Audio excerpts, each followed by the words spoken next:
the big ship that carries the plane. Oh, the destroyers. no, They, no, that's the yeah, it's the destroyers that keep the planes on. They got a runway on a the carrier. The yeah, the carrier. carrier. Yeah, Yeah, yeah. That, destroyers. that one has nuclear power, and they got like nukes on that one. Yeah, they Like got them on nuclear that, the missiles. submarines, all of that shit. And they keep a contingency of submarines floating in the Pacific just in case something pop off. Yeah. Yeah. I Hell was yeah, like, like, man. get shit, we talking about the heathen being nothing, bro. Matter of fact, first let's start in Romans chapter 9, which is a vessel for destruction, a vessel for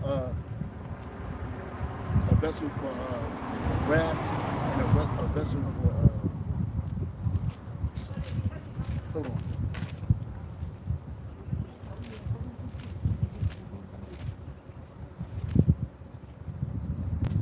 Yeah, a vessel for what is the Most High? You can start at 11.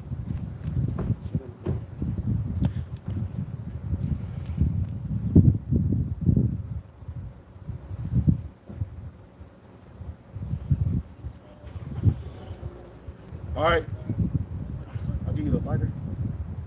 Oh no. Oh yeah.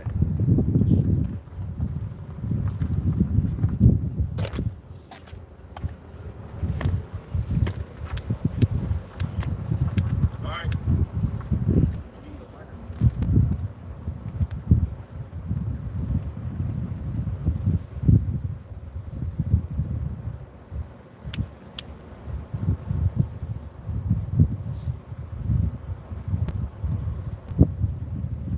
Hey, all right, Shalom. Shalom. We're going to start off by giving all praises, honor, and glory to Yahweh, by Hashem, Yahushai, by Hashem, Kakadash. I want to say double honor to the apostles and the elders at Great Millstone for teaching his word in truth and sincerity and for ruling well.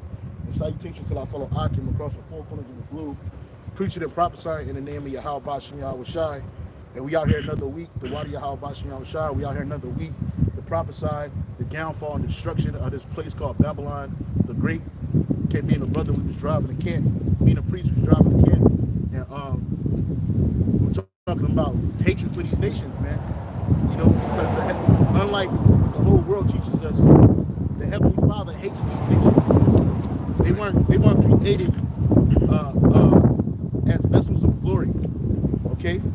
And by us dealing with these nations, we lowered ourselves to the lowest of low, man.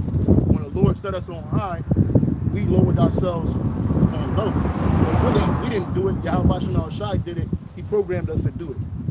You know?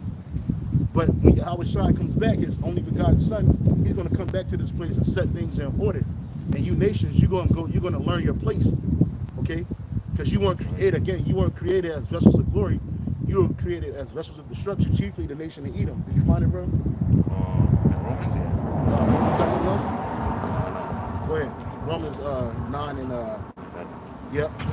So Romans 9 and 11, it says, for the children being not yet born, neither having done any good or evil. No.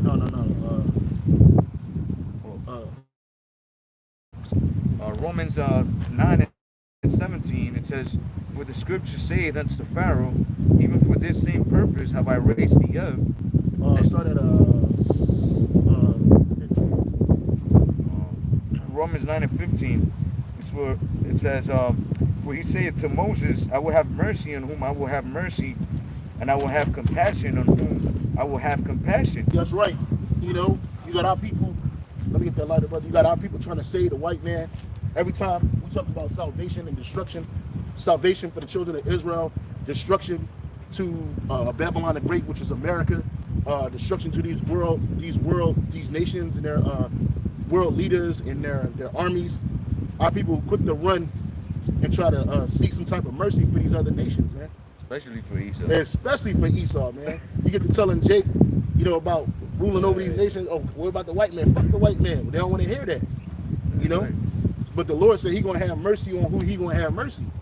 And He's not having mercy on any of these nations. The only ones He having mercy on is His people. And right now, it's the elect. 2/3 of our people are going to die. Men, women, and children are going to die gruesome and horrible deaths, man. Okay? they're not gonna be salvaged on this side, man. All right. So that's the first thing. The Lord gonna have mercy on who He had mercy on, man. Because even then, that's going back to when Moses was basically repenting for Jake. Jake went off at the mountain, man, and the Lord said he could destroy them people and start over with Moses, man. And obviously Moses talked to the Lord on our behalf, and he you know, the Lord, he his wrath back in a sense, man. Jake still got touched, but he didn't destroy the whole nation, man, and start over with Moses, because he could have did that.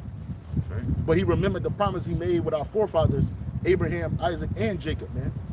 Okay, before Jake came up in number and started to play, and that word for playing goes back to our people dealing in idol worship, because that was the first sin, man. That was, you know, Esau's like to talk about, oh, we already paid for our great sin, which was putting Jake in slavery.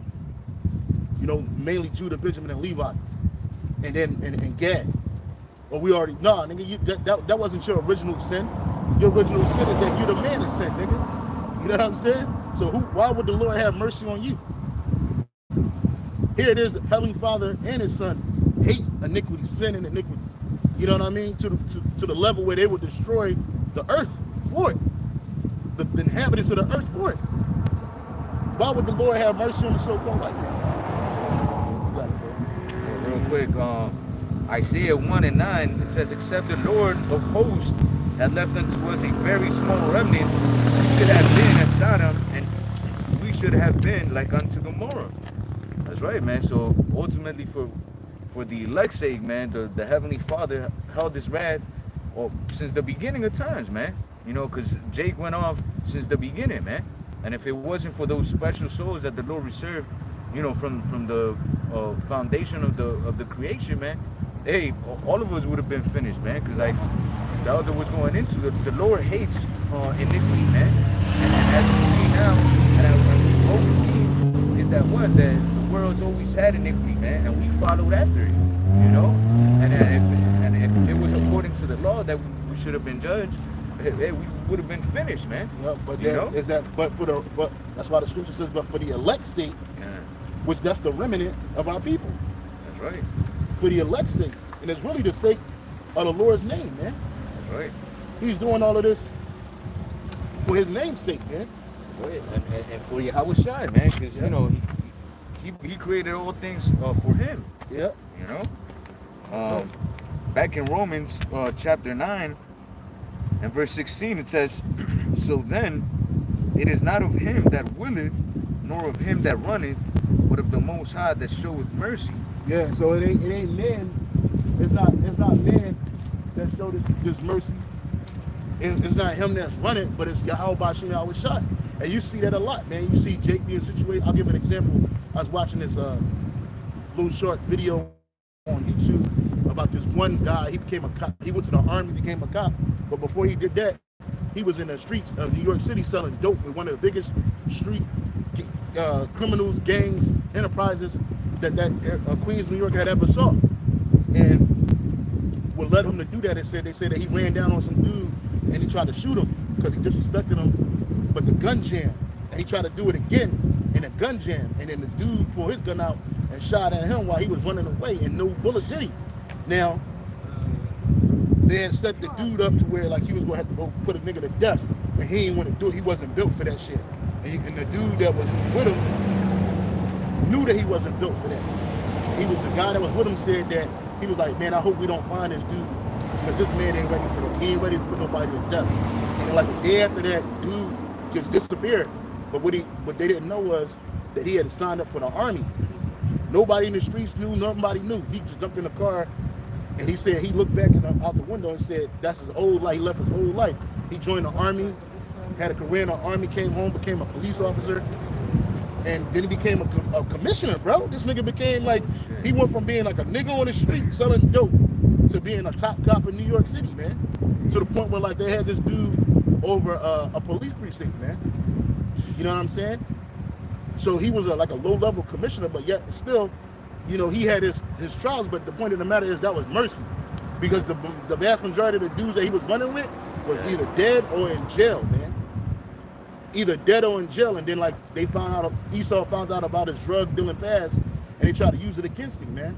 They put it in the newspaper and called him a thug cop, but his record was fucking spotless.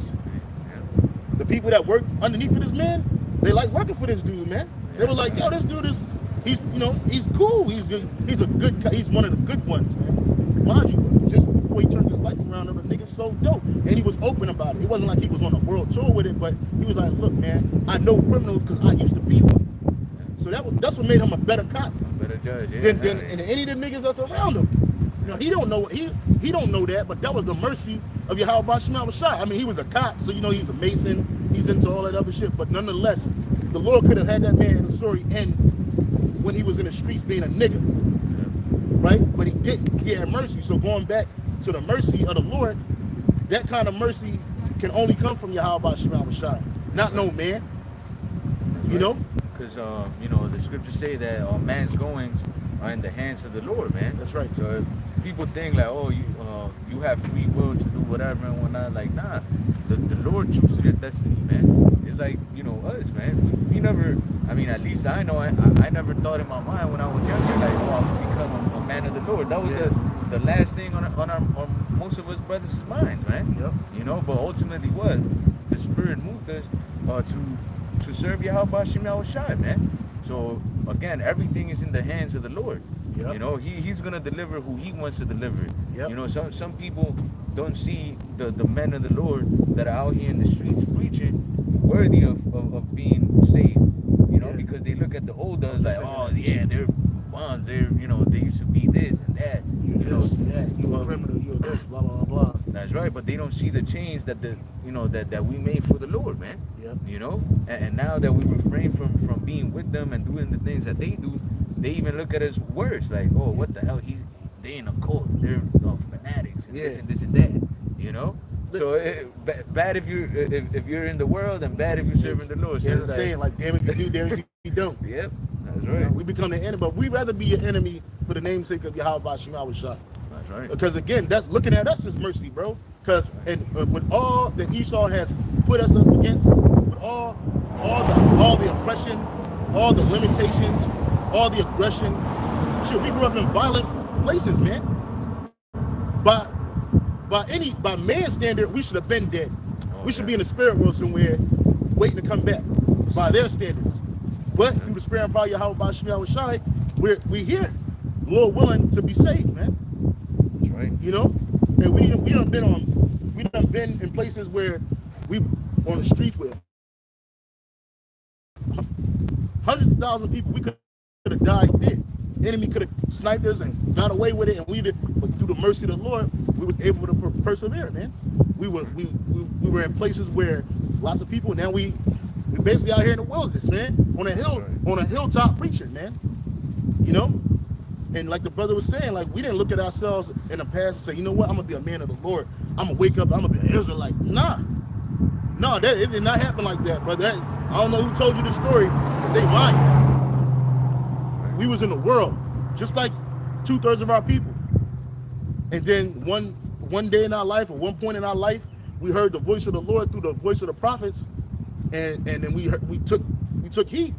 Yeah, the fear of the Lord, you know, came upon us, man. Yeah. Ultimately, that's what moves us, man. Yeah. You know, because we understand that our life is in the hands of the Lord, man. Yeah. So we move in wisdom, trying to please YAHAWADAH, man. Yeah. You know, and ultimately do what we were created to do, man, which is what? To glorify the Lord. That's right. You know, and with our acts, with, you know, by prayer. Yeah. Faith. Unlike, you know, the rest of the people in the world, man, they just like the elite of Esau like to say, they're just useless eaters, man. The only purpose they serve is to show us how not to be, you know. Yeah. Back in Romans 9 and verse 17, it says, "For the scripture saith unto Pharaoh, even for this same purpose have I raised thee up, that I might show my power in thee, and that my name might be declared throughout all the earth." Yeah, so when you see Esau being a brother right before we turned on, he was saying, man, you look at all the shit that Esau got, it's like, man, carnally, man, you can't fight against this dude. And he's right. And that's why through the Spirit I said, hey, it's a divine intervention got to happen, meaning Yahawashi, the same one that gave him this blessing, he has to be the one to come down and take it away from him, man. Right. Which he's shortly on his way to do that. Along with the rest of our brothers in the spirit world, brothers that pass to the faith, as well as the angels, which are also our brothers. You know? Because that's the only way that we got a fighting chance. And us being in this faith just lets us know we got a fighting chance. 2/3 of our people, they don't have a fighting chance. You don't understand that the Lord set this man up on high so that he can show his power. Because when the Lord takes this man down, just like when he took Pharaoh old down, it was known across the world. It's going to be known across the whole entire planet. Who did this, man? What power did this? And that's going to be the power of Abraham, Isaac, and Jacob, Yahawashi, Yahawashi, man. That's right. Everybody's going to know that. It ain't going to be no question in that day. Ain't motherfucking Japhites ain't going to be playing on goddamn Pele, talking about some old god of the volcano. These niggas don't even, they be all in that weirdo shit, and they don't even reverence their old gods, man, because Esau gave them some new ones to worship, i.e. the white Christ, right? But you're going to know in that day that Yahawashi is the one that did this, the only one that could do this. You're going to see the angels, you're going to see Yahawashi himself standing on top of a chariot, because the Lord is building this man. He put this man up. You look at his Space Force, you look at his army, you look at shit that you ain't even seen yet. We down here with the nobodies, man. You got Esau got armies prepared, man, super soldiers. He got weapons of mass destruction, man. You know what I'm saying? Weapons that can do damage to you and not even make a spark. Okay? This nigga is a Satanist to the highest level, man. You know what I mean? He's dealing with spirits on the left-hand side to the highest level. So we're dealing with the spirit on the right-hand side of the highest level, man. Meaning the one that created evil, the one that created good, we working for them. That's right. We're working for him through his son. Okay, and that's Yahawashi, the God of the universe. There's no other God besides Yahawashi, man.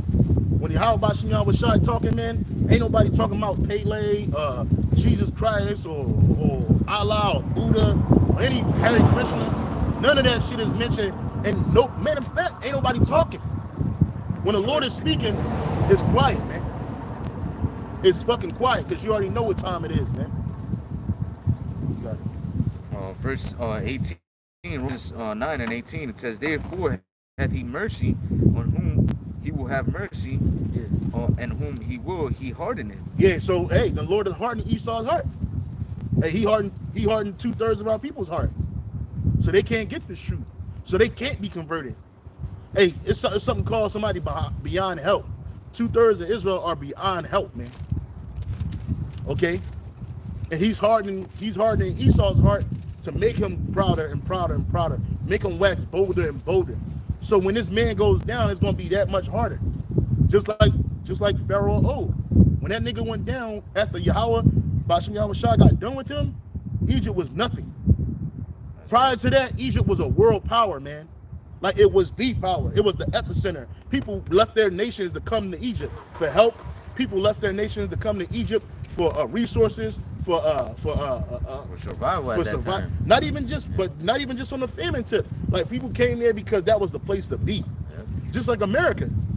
People will come to America because America is the so-called place to be. Also, like the brother was saying, for help. You got a bunch of refugees coming to this place constantly, man.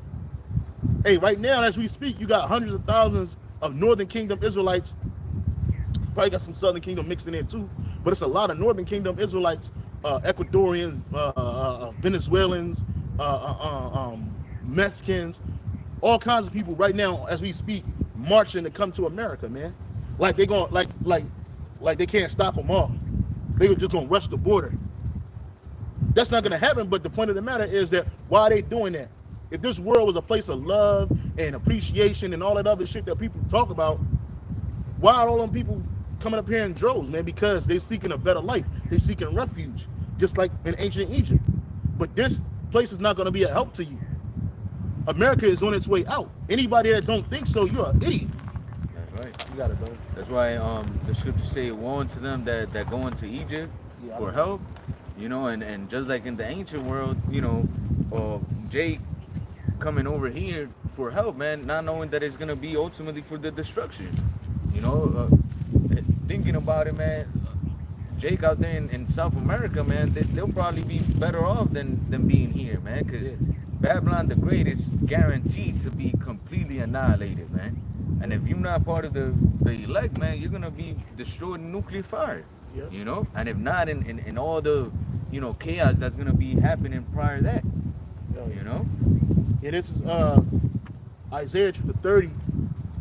Isaiah chapter 30, verse 1. Woe be to the rebellious children, saith the Lord, that taketh counsel, but not of me, that cover with the covering, but not of my spirit, that they may add sin to sin, that walk to go down into Egypt and have not asked at my mouth, to strengthen themselves in the strength of Pharaoh, and to trust in the shadow of Egypt. That's right, and that's what our people are doing. You know, they're seeking help in a carnal level, you know, and they're not seeking after YAHAWADAH. You know, and like we were going into, you know, Jake in these southern countries, they're coming up here because they really believe like, oh, if I escape this country that I live in and go to America, that's it. I made it. I'm gonna be safe. You know, I'm gonna be better financially. If a war breaks out, we're gonna be protected. If there's famine over there, there's gonna be a way. They really believe that America is never gonna, you know, be touched. You know, but ultimately, like the scriptures say, the judgment that's coming to Babylon the Great is gonna be worse than anywhere in the world, man. That's right. You know, because not just because all of the nations hate Babylon the Great, but again, there's a bunch of weapons in this country. You know, people out here are used to living, you know, that comfortable life. So when adversity comes, man, here in a big way, hey, all hell's gonna break loose, and it's not gonna be pretty, man. Everybody's gonna be killing each other. I was speaking to somebody I think at work. Oh yeah, somebody at work mentioned to me like, oh yeah, there's gonna be famines and shit and whatever because of what's going on now. And I was like, yeah, man, you know, the scriptures speak about all that stuff, you know, and it's gonna be like real bad out here, you know, and shit, bro. And but you still have Jakes that believe that, nah, as long as I get this back, ain't nothing gonna happen because I'm gonna have money. Well, if they destabilize the economy, man, your money ain't gonna, or when they unstabilize the economy, your money's not gonna be worth nothing. Like the scriptures say, you know, they shall not regard gold or silver, man. Because that shit is gonna be worthless. You know, when you need food, or when you need medicine to survive, water, all that, who gives a damn about some paper dollars or even gold or silver at that moment? They just want whatever they want. That's right. Like over there in Cuba right now, they don't have medicines. Their pharmaceutical situation is depleted. So they got to get medicines from people, Cubans that are in other countries, mainly in Italy. And they got to fly back with bags and bags of medicine and come back. And they got people on a waiting list that need shit to keep them alive, bro. So yeah, it's gonna be a lot of death in America, man. Because once the economy collapses, that's the financial system in America is the backbone of America. So everything runs off of the financial system. Like you said, you're gonna have people not only dying of lack of bread, but a lot of you people are on medications, man. You're gonna die from not having your medication. You got some people that if they don't take their medication at a certain time and a certain day, they're fucking out of here, man. You got people that hooked up the oxygen. Hey, if they can't get a new bottle of oxygen, they're gonna die. And that's gonna be a lot of you people are on psych meds.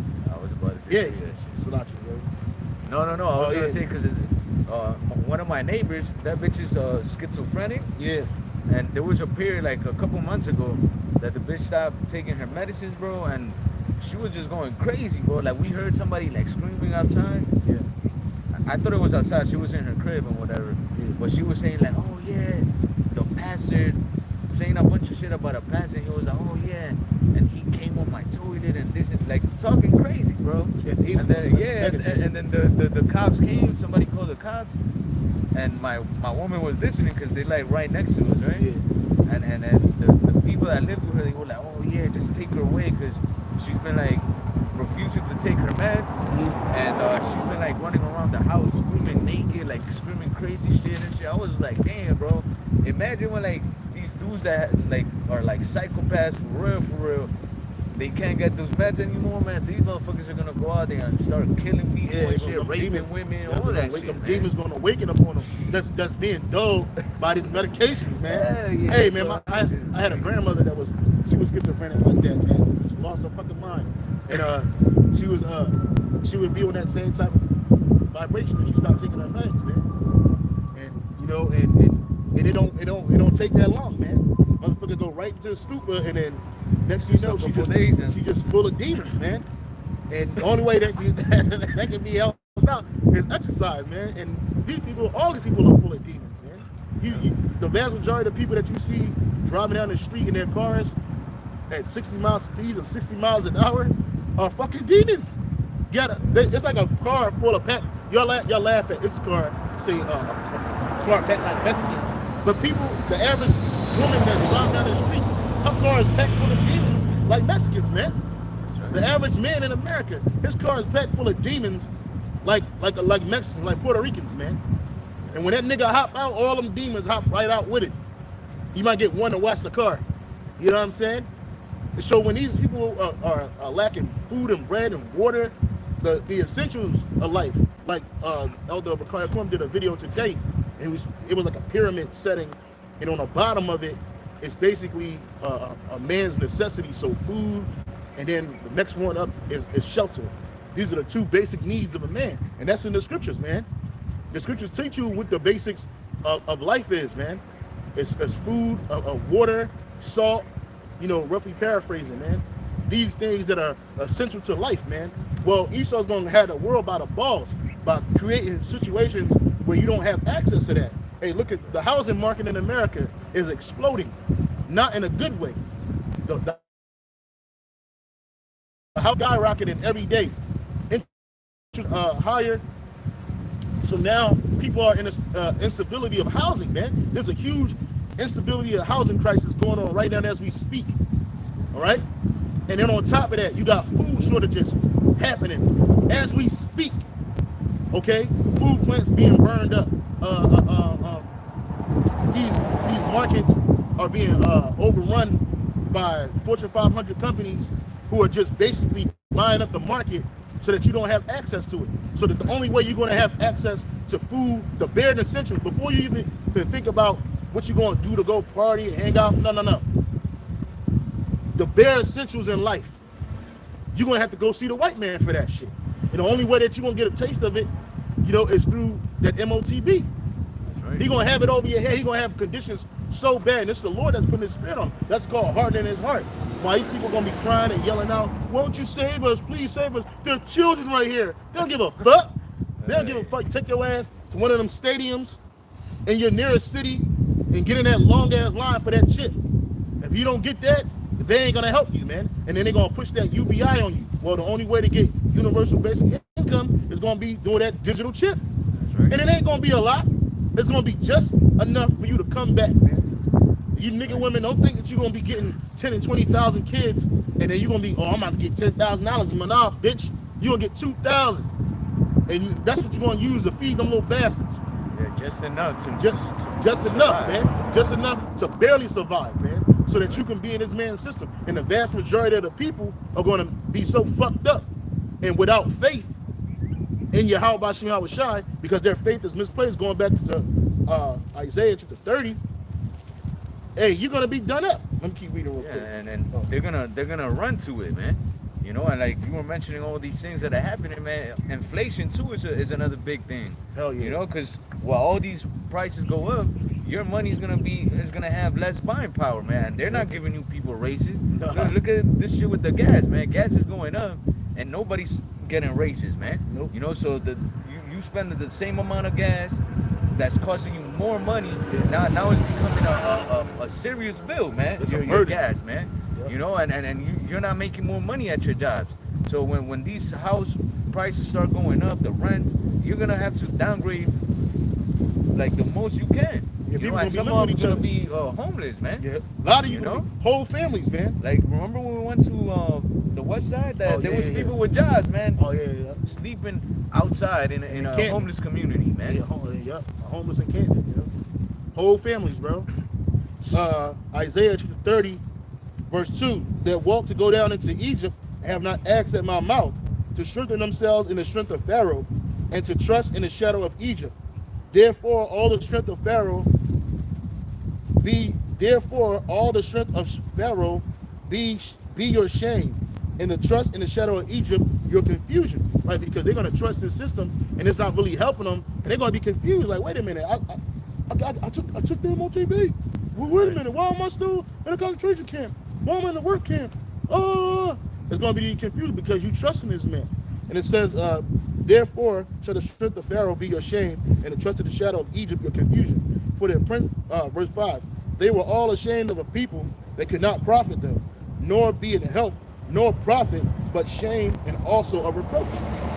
And then, you know, people still have that mentality that the world to come, you know, or this great reset is gonna keep being, I guess, like a capitalist, you know, world, and it's not, man. It's gonna be like a totalitarian, dystopian state. That's right, man. So when those things happen, you know, and you took the MOTB, man, you're gonna be, like it says, confused and ashamed, man, because you thought, damn, look, the government's gonna forgive our debts and all this. Oh, that shit sounds mad good, and we're gonna start new and fresh. But at the end, like the scriptures say, you know, if he do it good, he do it unwillingly. Yeah. But at the end, he shall show forth his wickedness, man. Yeah. So he's just talking all this, you know, shit about, green energy and saving the planet and all debts and all this shit and all that. But at the end, he's gonna show his horns, man. Which ultimately is what to brand you, man, with his MOTB. Yeah, so that he could have complete control over you, man. Yeah, because what he's offering you is nothing more than slavery, man. That's right. Like Klaus Schwab said, at the time of free will is over, man. Which you never had free will anyway. That's right. But all this being able to just travel without any real obstacles, all you need is a passport or an ID. Well, shit, coming soon, real soon. All you're gonna need is that MOTB, and you gotta be in the system. And then your credit, your social credit score gotta be at a certain height, man. That's right. And then they're gonna ask, wait a minute, well, where you get this extra money to travel? So then you might travel, but then your carbon footprint take up everything that you use to travel. Now you can't get back. now you stuck, man. And it's gonna be a world currency. That MOTB is gonna be a world currency, so it's good anywhere. So basically, you're not gonna be able to go to France and get some France and to be like, oh yeah, let me get this burger in France, and then you gonna come back to America and get 2 more. Nah. You had a burger in France, that's your month's money. So and then shit's gonna be so bad, you people ain't gonna be traveling, man. It's like I see this video of this dude. He was like in a third world country because he lived in a place that looked like pretty fucked up. Yeah. But the dude bought a virtual reality set and whatnot. God. And this motherfucker literally, bro, since he wakes up and he puts them shits on, and he does his whole day in virtual reality. Oh, I saw that when he was sleeping in the room. He was sleeping in the crib. Yeah. Yeah, I saw that. I was just like, damn, bro, he's still got people fucked That's up. how he wants you to live. Yeah, hell with the that virtually, shit is crazy. you're gonna live in a box, man. You really are. You're gonna live in a box in a mega. If Esau can have his way, you live in a mega city, which is gonna really be these cities that you see down, but they're gonna be locked off in a different zones. And you gonna work, operate, shit, piss, and all that in that area. You're not gonna go nowhere. If you want to go see the Bahamas, first of all, you better have enough credits. And the only way you're gonna see it is through virtual reality, man, and a shitty ass metaverse, man. That shit is like the Matrix for real, bro. Yeah, it's worse than the Matrix, man. That's slavery. That's complete slavery. And if you took that chip, first of all, it's not gonna get to that point, but this is what they want. Yeah, it can. Because what's gonna happen is this man's gonna get to a point where the vast majority of the earth is taking the MOTB, except for the elect of Israel, and then Yahawadah is coming back. That's right. So you're not gonna see your new enterprise to its fullness, man. You just showing what you want to show. This whole system, and the system that they've created around this system, calling it the NWO or the whole, because they all hyped up about blockchain. It's all satanic, so it's not going to survive. That's right. This third world war is not going to bring the world to its knees and have them begging the super elite, please. Nah, this third world war is going to destroy America. It's going to destroy other parts of Europe. It's going to destroy, but when America is destroyed, America is a cog in the wheel. people take their notes from this place. So when this place is destroyed, wow, that's it. That's it. It ain't no coming back. It ain't no bouncing back in the power. The super elite not gonna come together in some dark meeting somewhere and all old as shit. The queen, her old broke ass, coming out talking some shit. Nah, bitch. That bitch going into chains. Her kids going into chains. Everybody's, all you heathen nations, super elite are going into hardcore slavery, man. Welcome to the gun show, man. You know what I'm saying? Welcome to the Lord show, man. Hey, you thought it was over? You thought it was going part 2 to this shit? Hey, get Nahum 1:9. Yeah, but and that shows you how, even though we know it's not gonna happen, the dream's not gonna be fulfilled, but it shows you how people are already willingly accepting that lifestyle, man. Oh hell yeah, they that with shit it. is crazy. They with it. They want it. They want it.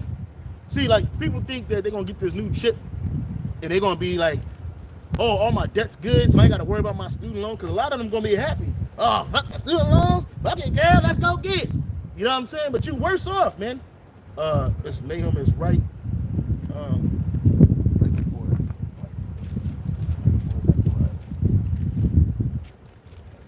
It's a short chart. Yeah. What is that? 1:9.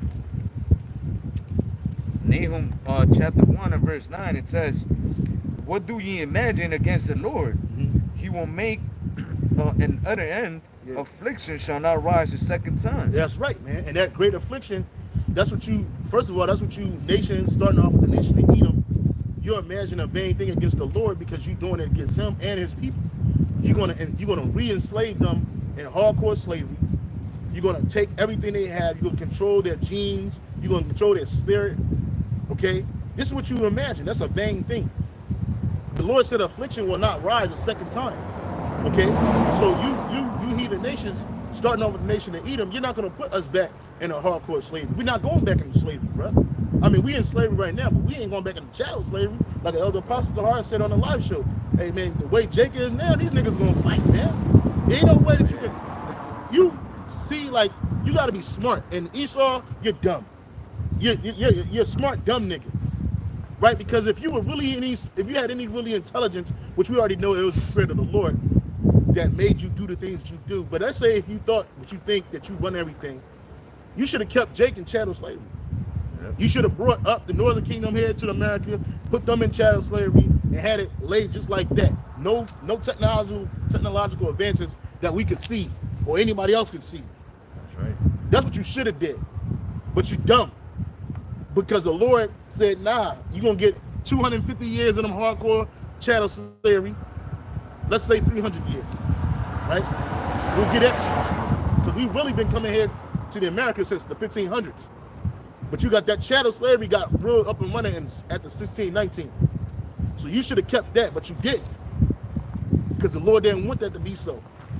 He got it to a point where like you could build this country. He let you get all them free years of labor from our people so that you can build this country. He let you decimate a portion of the tribes, Gad, Reuben, Issachar, that were here in North America to establish your kingdom as you see it today, to get it to a point so that ultimately he can come back and destroy it. That's right. It wasn't set up for you to have rulership in perpetuity, because that's what you Edomites want. You want rulership in wickedness forever. You worshiping Satan like Satan don't work for somebody. You worshiping Satan. You worshiping Satan like Satan is a god unto himself or a power unto himself, and he is not. Right. Okay, and the Lord is gonna show you better than he can tell you. You know, hey, ancient Egypt was a place of technological advances too. They don't tell you about that shit, but it was. And look what the Lord did to that fucking place. Man, that place a sandbox, bruh. Y'all had to go dig them pyramids up, bruh. Had it not been for the devil being a devil who he is, you wouldn't have known nothing about them pyramids. They was in the fucking sand, bruh.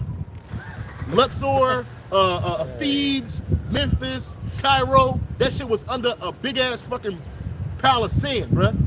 Y'all had to dig that shit up to make that shit a Middle Eastern, so-called Middle Eastern Disneyland. So when he does it, what he's gonna do to America is he gonna finite it. You ain't gonna be able to dig this place up. Right. I mean, you're not gonna know where Seattle was or where Portland, Oregon is, man. You ain't gonna know. You damn sure ain't gonna see Hawaii. This place gonna be underwater. Oh, yeah, I have a feeling this place is gonna be under fucking water. This place, what you see right now, is gonna be miles of leagues under the sea, bro. He ain't gonna flood the earth, but this place need to be flooded. Yeah, We talked about a couple weeks ago, the brother was mentioning, when we look out, we looking for Leviathan, bro. That's right. And it ain't gonna just be one. It's a whole, it's a species, bro. Leviathan is a species, man, of animal deep in a deep sea, and we are there.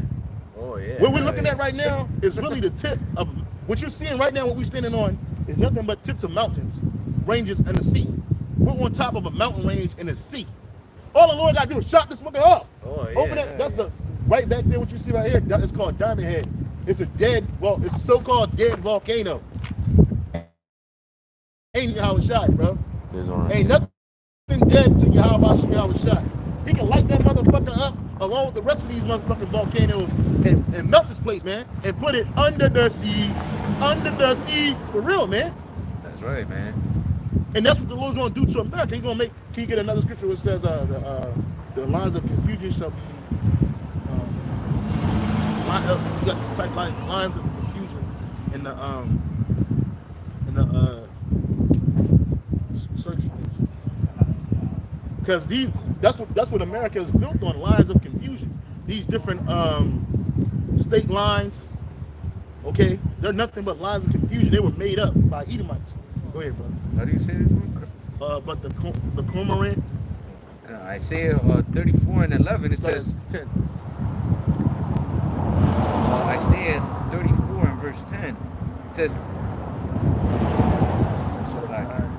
yeah, 8. Isaiah 34 and verse 8, it says, for it is the day of the Lord's vengeance and the year of recompenses for the controversy of Zion. That's what Yahawadah is coming back.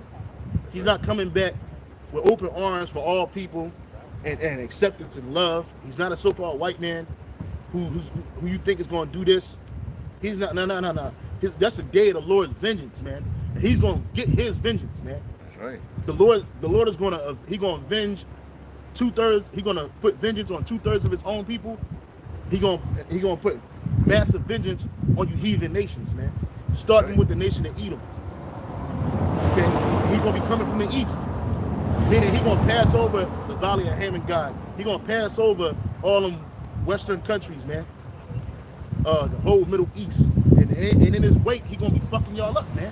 So when he get here, and when he gets here, turn up time. Because while he's coming, the nuclear missiles is behind him. The nuclear missiles is right with him. The angels is next to him. Right. The chariots. He's going to be standing on top of one, bro. You know? And read it again. Well, Isaiah 34 and verse 8, it says, for it is the day of the Lord's vengeance and the year of recompense. So it's the year of the Lord's recompense. And recompense is payback. Go ahead. Well, for the controversy of Zion. Yeah, because there's a big controversy. Can you look up that word controversy in Bible Shah? There's and I'll look it up in a Bible.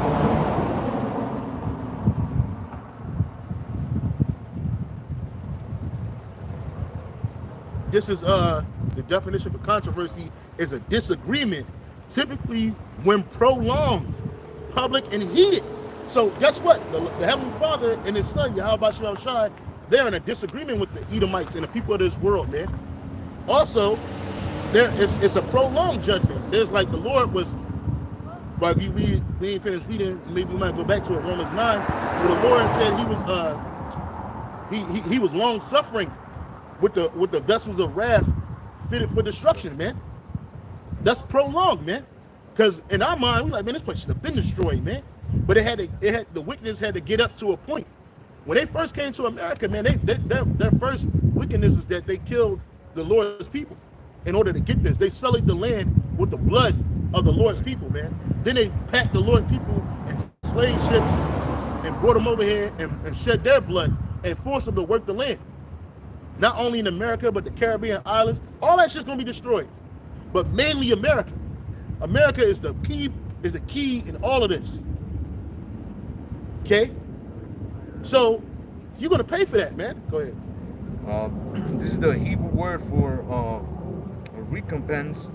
It says, Salakia. You notice how people just where we at right now is a lookout. So people drive up here to take pictures and look at the scenery, the scenic views and shit. Ain't nobody gonna be doing that when this place is destroyed, bro. that's right. You got it, bro. Raab, yeah. Yeah, Rayab.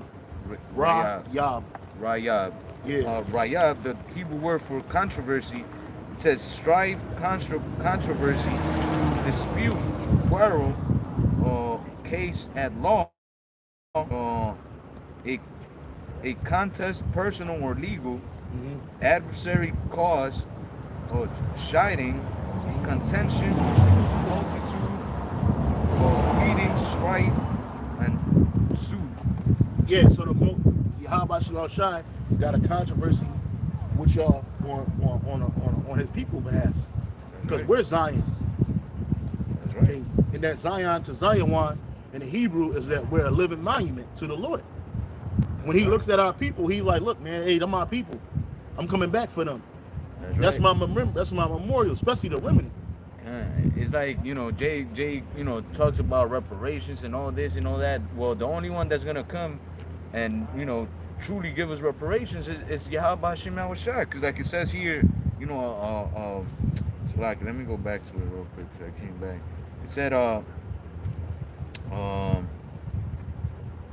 right here, it said, a contest, personal or legal, it says contention, pleading. You know, he's the one that's gonna plead for us. You know, because Jake trying to plead with who? With Esau. You know, and Yahweh Shemawashah is not gonna do it through legal matters. He's gonna do it by force, man. He's gonna come and take what's his, you know, and give us true justice, man. Which is to do what? To get revenge on these heathen nations, man. Starting off with the lead of Esau, Edom, man. That's right. You know? Yeah, it says also similar or synonyms for the word controversy. It says disagreement, dispute, an argument, a debate, a decision. Hey, that's why the Lord called that area where they're going to have that big war in the Middle East, the Valley of Decision, man. It says contention, altercation, a quarrel, a squabble, war of words, man. So the Lord is going to bring war because we already putting out his words right now. He's about to bring war. That's right. These words, these are war words, man. Saying that America's going to be destroyed by nuclear fire. Saying that all the armies of the world are going to be destroyed by the King of Kings and the Lord of Lords, Yahweh Mashiach, via the power of his Father, that his power gave him, that his Father gave him. Those are war words, man. You hear these words, you be like, But see, the vast majority of people, you don't take kindly to these words, or you ignore them because you're looking at the people of the Lord, and we're downtrodden, we're oppressed, we look like our own people. Ain't nothing magical about us. Right. So you ignore these words. Oh, that'll never happen. You got a bad case of normalcy bias. Meanwhile, all hell and trouble is being fomented for you, man. That's right. You don't even know it. It's right as we speak, man. And then you look at it, you look at the information and whom it is coming from. Look, man, fuck who it's coming from. Listen to the information, man. That's right. All you gotta do is listen and then look it up yourself. Look it up yourself.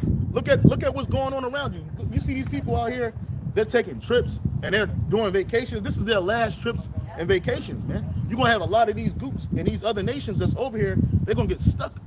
They don't live here. That's right. So when this thing go down, they're gonna get caught right in the middle of it.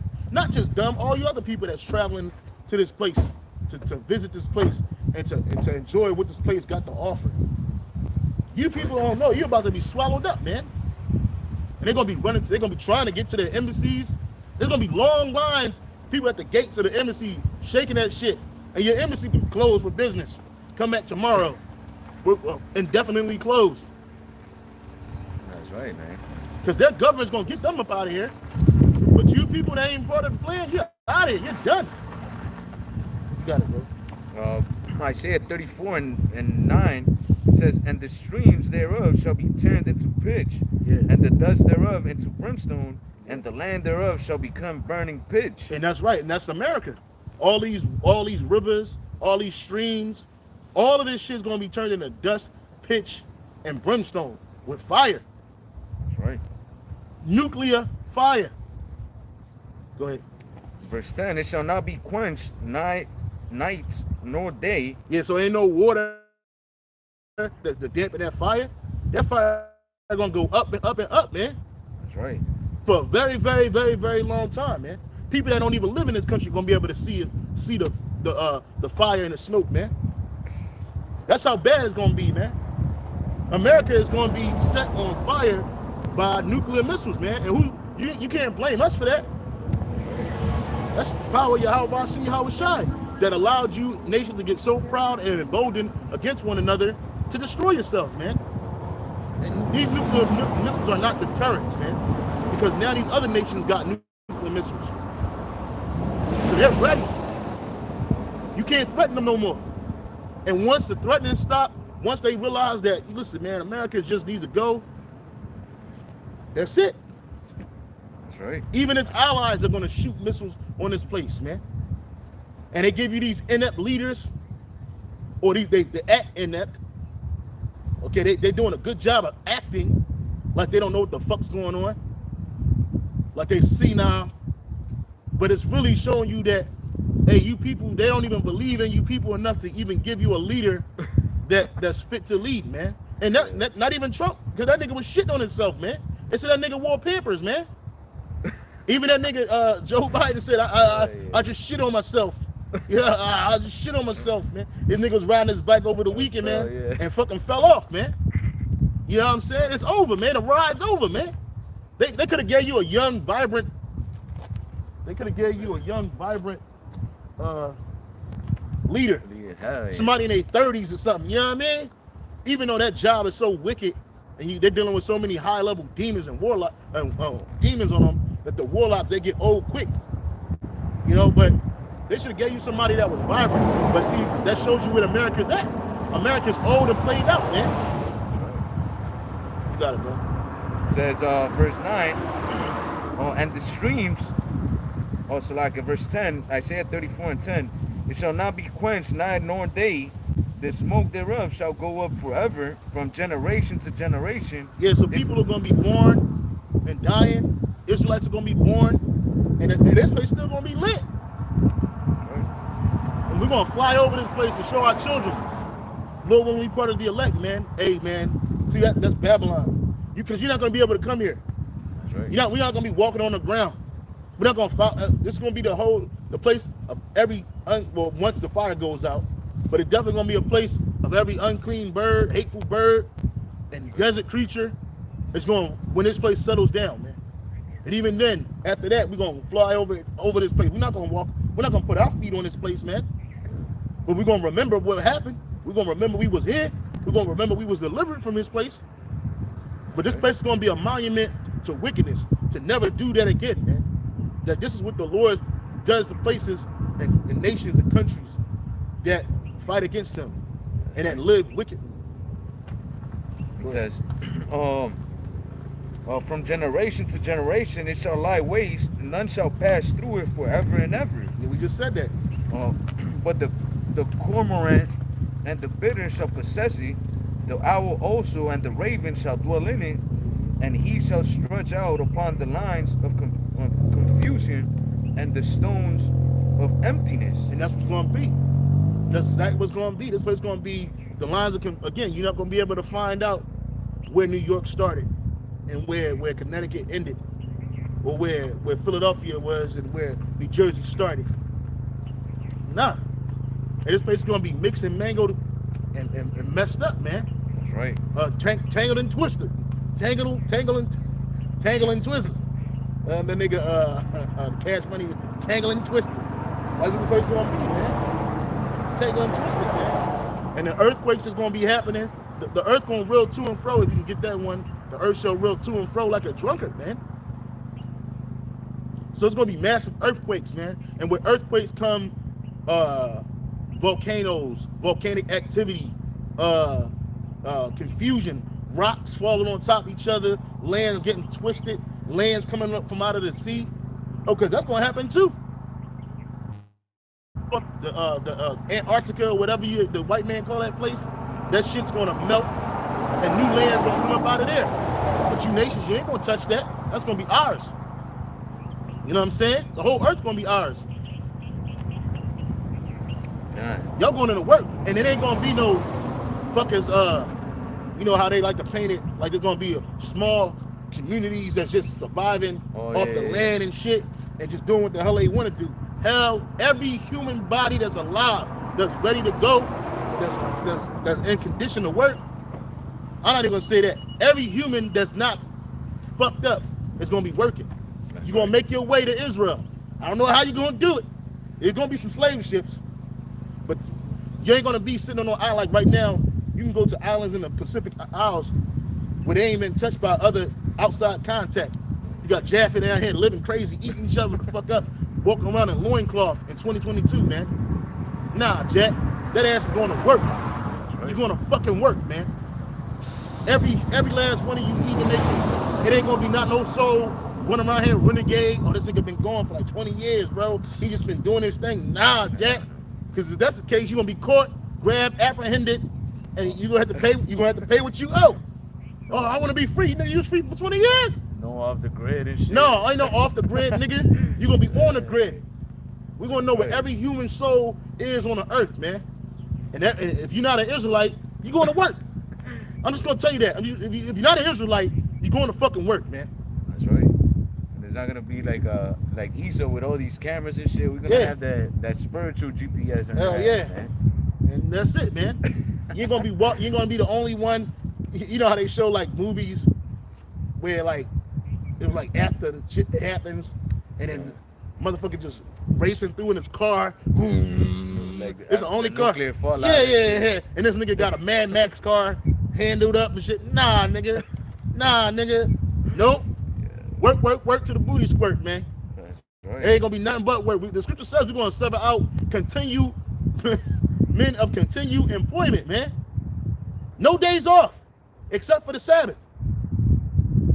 Go ahead. Isaiah 24 and verse 20, it says, the earth shall reel to and fro like a drunkard. Start at 19. Isaiah 24 and 19, it says, the earth is utterly broken down. The earth is clean dissolved. The earth is moved exceedingly. And that's what like the brother said, like that's gonna happen by those nuclear missiles, man.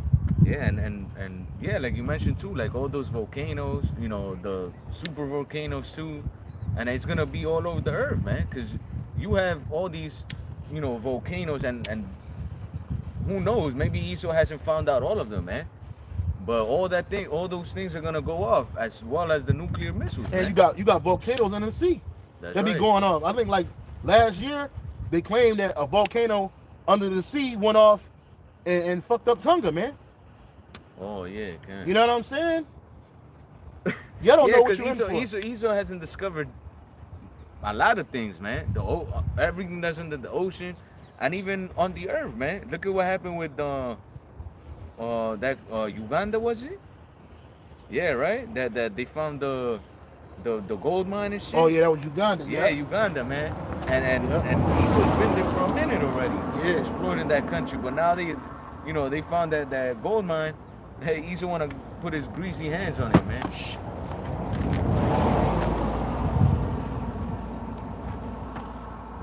But yeah, Esau hasn't, discovered all things, man.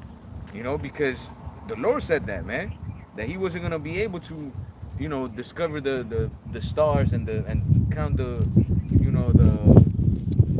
count the stars and discover basically everything that he created, man. Depths of the ocean, or destroy the sun and the moon, because if he could do those things, then the Lord would do away with us. That's the reason why he got that, and that he's looking out for the coming of our Lord, YAHAWADAH. That's right. But he does this shit because he wants to try to get back that blessing, which was never his in the first place. That's just everything he's doing, even manufacturing a technological false blessing. That blessing, but you was never set up to get the blessing. Romans, when he was reading that before they did any evil. Yep. Let me finish the Isaiah. Isaiah 24:20 says, the earth shall reel to and fro like a drunkard, and shall be removed like a cottage, and the transgression thereof shall be heavy upon it, and it shall fall and not rise again. That's right. So this place gonna fall and not rise again. And then you Romans, you Edomites, you're not gonna rise again, man. This is it for you, man. That's right. And that's why the scriptures told you, hey, rejoice and be glad, O daughter of Edom. Y'all niggas, if I was Edomite, man, I'd be out here doing it, man. Whatever it is, if you wicked, man, you know you're wicked, man. You need to take your wickedness to the max, man.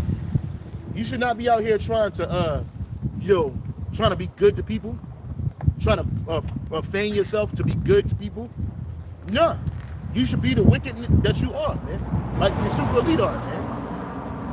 I was looking up, because I know in South America, like, look, they call it the Andean volcanic belt. Bro, there's volcanoes going down from Colombia all the way to fucking Argentina. Like, all of that shit is like fucking volcanoes. That shit is crazy, bro. And all that like shit. All that, the orange, all of those is like a volcanic belt. You know, there's a bunch of volcanoes ready to be set off, man, by the Lord. Yeah.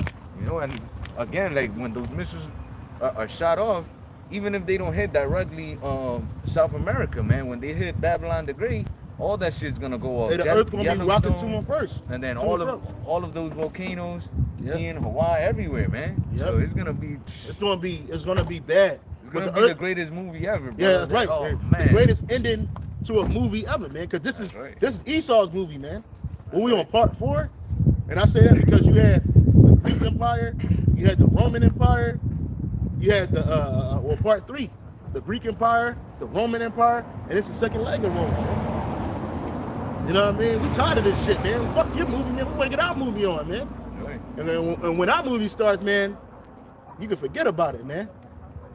When our movie is on, you ain't getting shit, man. Hey. You're gonna be the worst. You're gonna be the worst of the worst, man. It's gonna be bad for you, man. And this is what you don't want, man. But you stupid. See, we're gonna do to you what you're trying to do to us, man. We're gonna overwork you. We're gonna get wealth off your backs, okay, off your free labor, right? We're gonna get that. And then we're gonna eradicate you from off the planet Earth, man.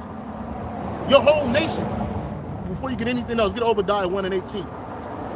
Your whole nation is gonna be eradicated off the earth, man. We're gonna round you devils up. We're gonna throw you into a fucking fire, man. We're gonna have a bonfire with you motherfuckers, man. And we ain't even here yet. Don't even think about that yet. Don't get scared and be like, no. Because that's your freedom day. You're gonna be done. That's right. And all the nations gonna go free. They're gonna be going to their land, doing their thing. You're gonna think, oh man, everybody's free? They're getting land? Oh man, you can try to get in line and get something. Nope. Pull that nigga out of line right now. You're gonna pull his ass out. What's going on? I thought we getting land. I thought we getting free. You are. And your land is gonna be fired up. Fire land, man. Fire, the land of fire. The land of fire. Gonna throw your ass into a pit, man. Right. The quest for fire. You was on a quest for fire. Hey, you completed your quest. Now it's time to go. Give him like Neil Brown said, cancel this bitch, man. Hey, the Lord's gonna cancel you, man. Your show's gonna be canceled, man. That's right.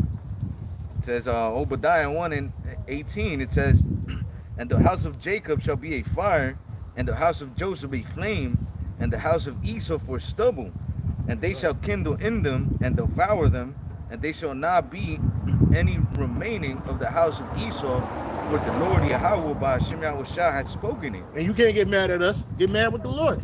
Take it up with the Lord, man. We reading. Because everything you try to do to us, all the abortions, all the GMOs, all the poison, separating us, destroying our families, our culture, exploiting the fuck out of us, man, overworking us and paying us with coupons called EPHRAIMs. Bro, putting drugs in our communities, violence, making us fight each other, putting weapons in our neighborhoods at night, and then skirting off and watching us as we shoot each other, exalting the bases of our people and making them stars in this place, idols to follow after. And all that was to destroy us, man. Putting that homo agenda on us, man. Watching as our men and women sop that shit up like soup. You're gonna be dealt with, man. That's right. And the Lord said in Revelation 11:18, He gonna destroy those that destroyed the earth, man. You talking about the planet needs to come together, and we as a humanity need to do this. It's your ass that's doing this, man. That's right. You're the ones that rule these. You're the ones that run these corporate industries and these corporate industries and into these countries. And for water, what the fuck? Pay for water? For food should be free, nigga. That's right. You got enough land. You got enough arable land. Arable, if I'm saying that word right, to grow crops that can fill the fucking earth. That's right. But you don't do it. You create foods with no seeds in it, so that the man can't reproduce that which he buys. You're out of here, man. You Edomites, you ain't supposed to be on this earth, man. You're the worst managers ever, man. You got bees dying, bees being classified as fish so you can save them. You got turtles with herpes. The fishes out there, where was it? I think it was in Florida or something. They found that they have narcotics. You know? Oh, they got no. They got psychotropics, man. Oh yeah, psychotropics. Here it is. You got fish eating fucking medicine for schizophrenics, man. So they in the sea bugging out and shit. They got fish got demons on them. Yeah. And you can thank the so-called white man for that shit, man. Yeah. Meanwhile, the lessons of your people get to live off the blood, sweat, and tears of the earth, man. That's right. Even when you think you're doing good, even when you think you're doing something, your vehicles, man, they cause air pollution, man. That's right. That's your fault. We didn't create this shit. That's right. We ain't the ones doing it. You can't blame that on Raheem and Julio, man. You can't blame that on Day Day and little Chewy, man. That's right. Thank the so-called white man. Go ahead. Yeah, and you know, they create shit like plastic that's, you know, undecayable. You know, Esau, like the scriptures say, man, Esau's the board of wickedness, man. Yeah. And anywhere you go and Esau's there, man, you're gonna find wickedness at its highest, man. And since he's ruling the earth, guess what? The world has become a wicked environment, man. Everywhere you go, no matter if you in Babylon the Great or you in South America, in Europe, wherever you want to go, man. Esau has laid foot there, wickedness is there, man. Right. But chiefly here in Babylon, man. You know, I was reading the news the other day. I seen a news article here in Hawaii, man. I don't know if you've seen it. They fucking arrested a high school teacher that was fucking on little boys, man, and sending videos. What? Sending videos to other teachers and laughing about it and shit, bro. Wow. I was just like, damn, bro, these fucking people, man.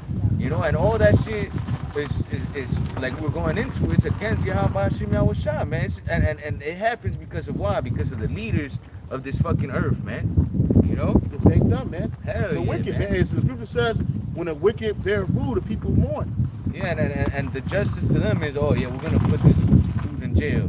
Yeah. You know, and then this motherfucker's gonna come out with bail, or he's gonna do, you know, parole. Yeah. Nah, man, the true justice is that you put that motherfucker to death, man. That's right. You know?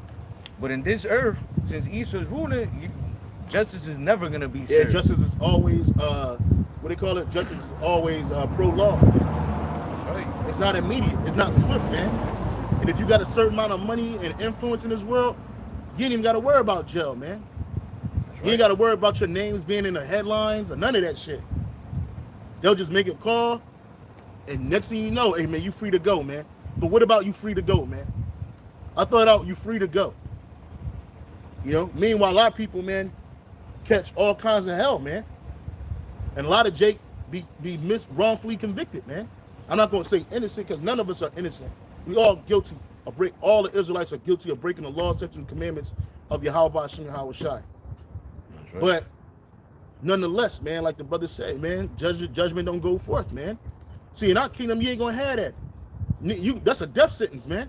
Immediately. If a man laying with the woman as he lay with mankind, you're getting done up, man. Laying with men. You laying with men.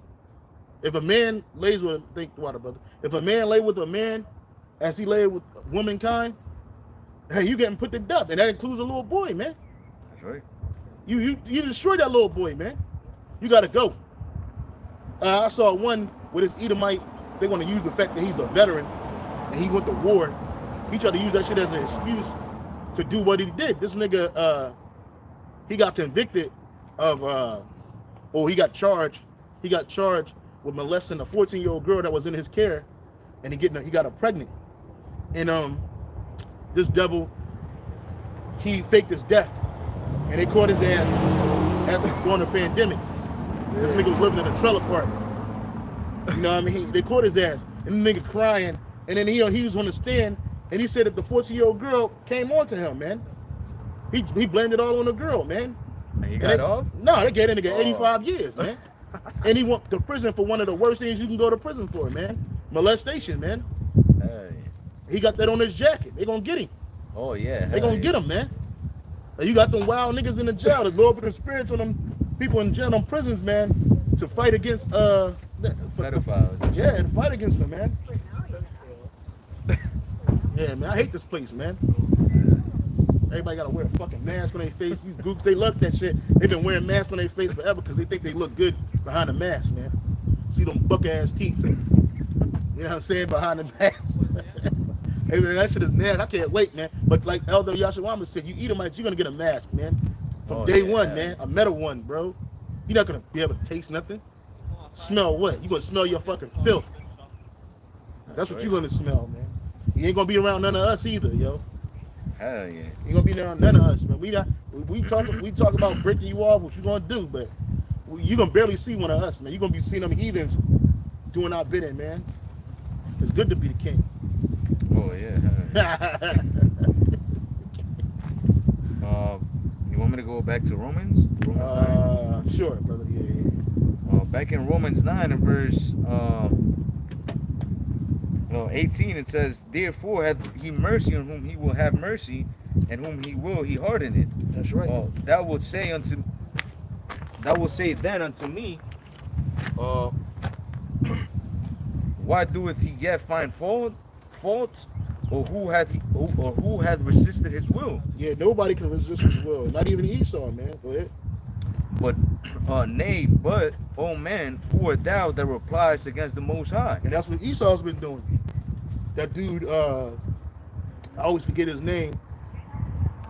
The small hat dude. He's like the prophet.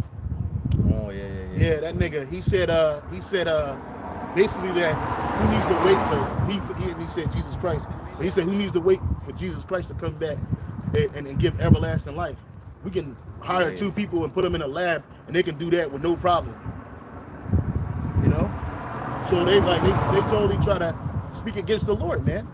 His commandments, the reason why he created the things that he created, everything he created, or why he put us over them and them underneath us. Yeah, it is. You trying to reply against the Lord. You got even our people agreeing with you, man. That's right.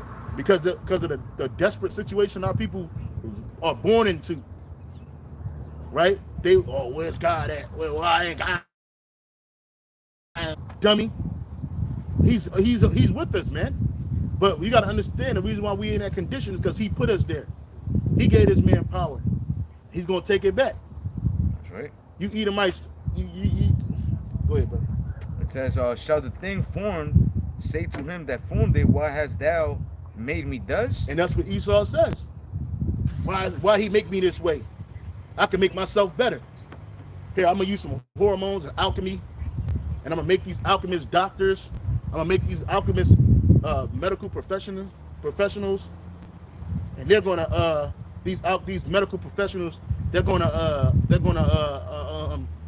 forward my medical agenda, man. Go ahead.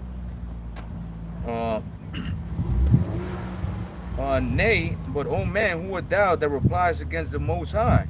Shall the thing formed saying to him that formed it, why hast thou made me thus?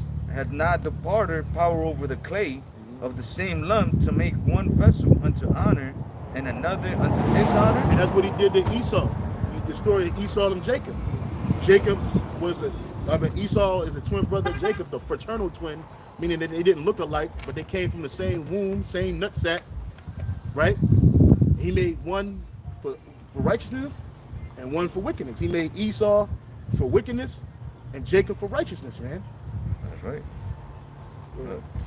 Verse 22, what if the Most High, willing to show his wrath and to make his power known, endured with much long suffering the vessels of wrath fitted to destruction? And that's what he did with Esau. That's what he's doing with Esau.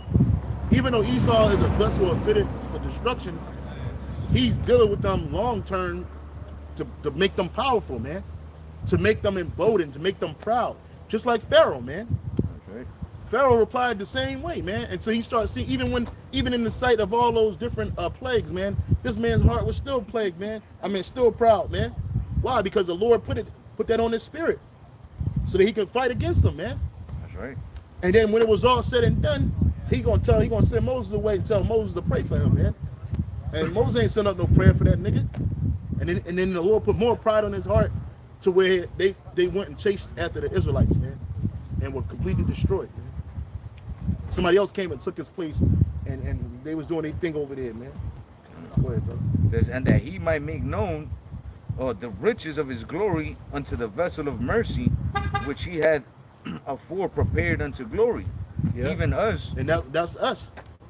We're the vessels of mercy that were promised that glory, man. You can go to the same chapter, Romans 9 and 5, man. Well, 9 and 4, who pertaineth to adoption, the covenant, and the glory, man. Who are Israelites, man. So who pertain to the adoption, the covenant, and the glory, and the service of the Most High, man. And whom Yahawadah came in the flesh, man. Go ahead, brother.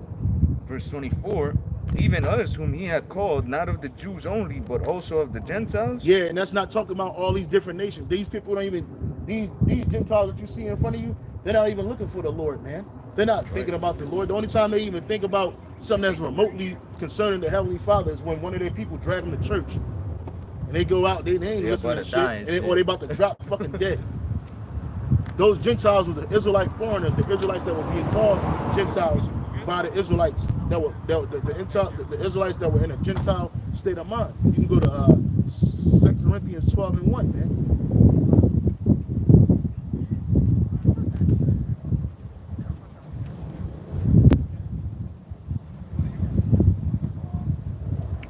This is the book of 2 Corinthians 12 and 1. It says 12 and 1, right? Yeah. So 2 Corinthians 12 and 1, it says, it is not expedient. 1 Corinthians 12 and 1.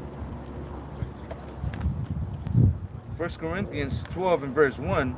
Now concerning spiritual gifts, brethren, I would not have you ignorant. Ye know that ye were Gentiles carried away unto these dumb idols, even as ye were led. Yeah, that's what made us Gentiles.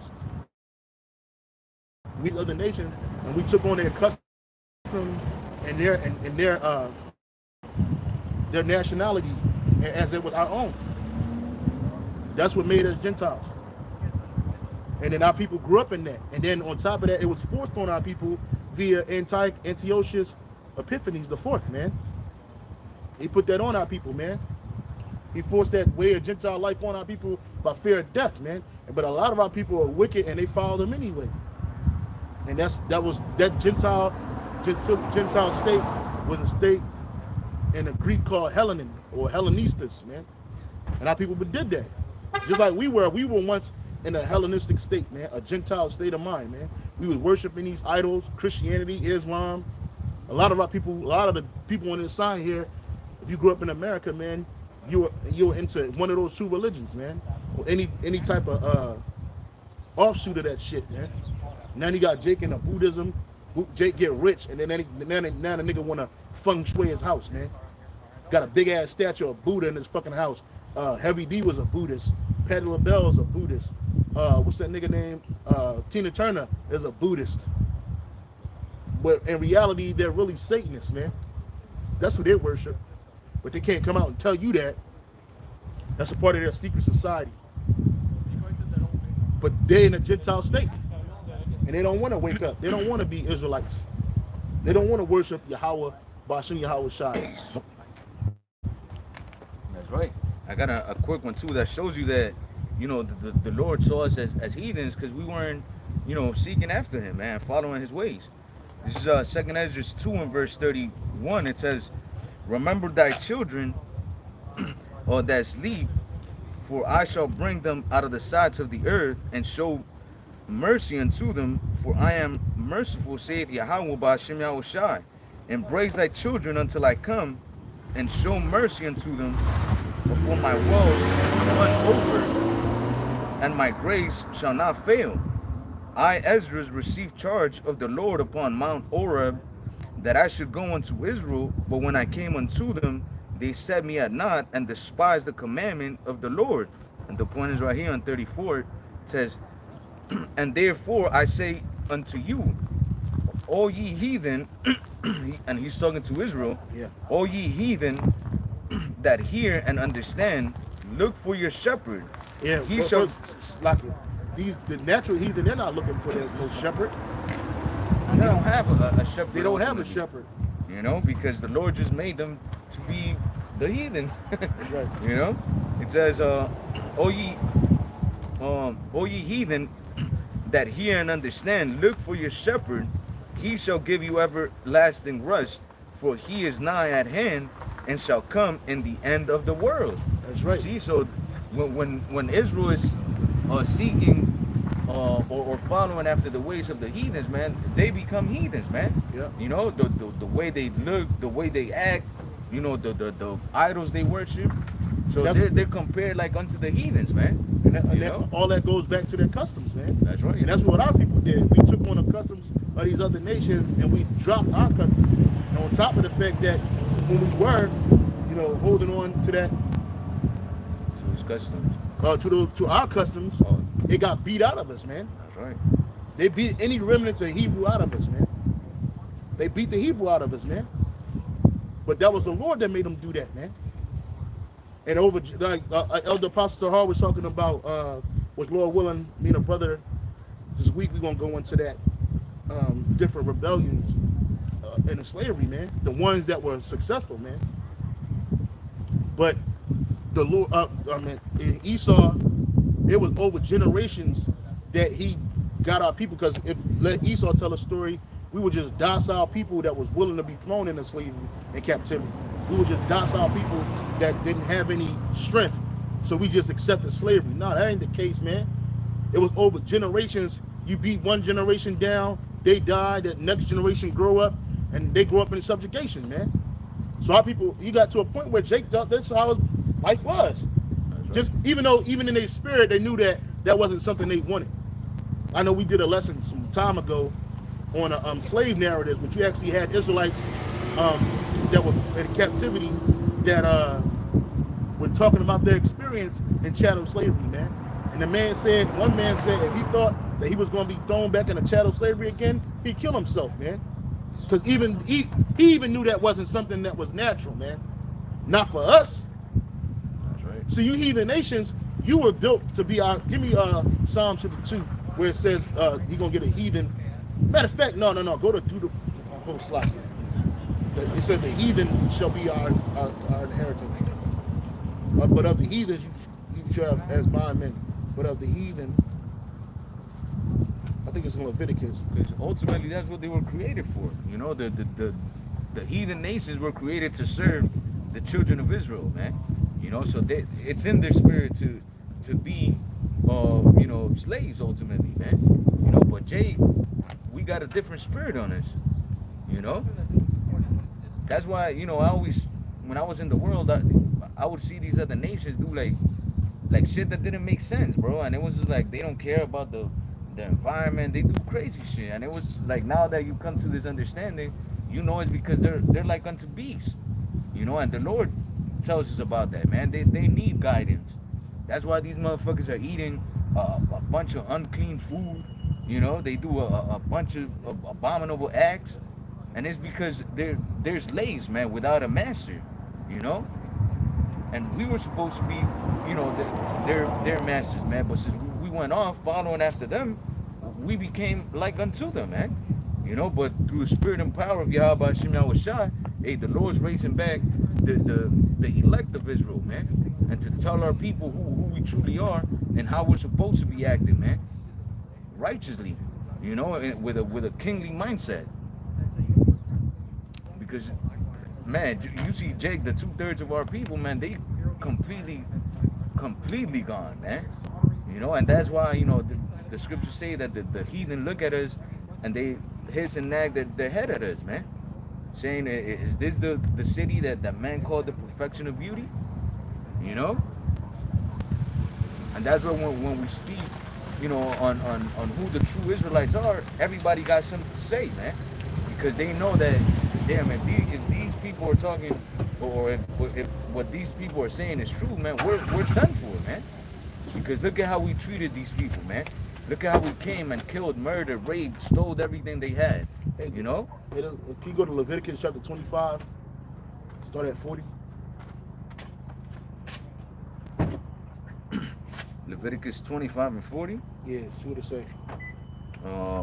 But as an hired servant and as a sojourn, he shall be with thee Start and at shall 42. serve. 42. Yeah. For they are my servants which I brought forth. Start at 41. Leviticus 25 and 41. And then shall he depart from thee, both he Hey, and... brother, hold on. Pull this down. Put it where? Just towards the car.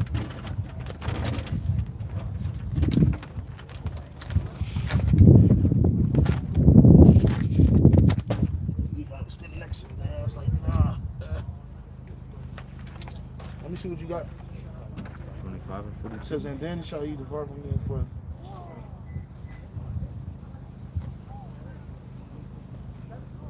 Start at 42. Leviticus 25 and 22 says for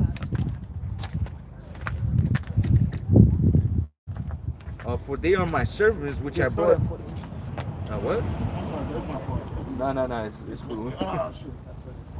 Ah.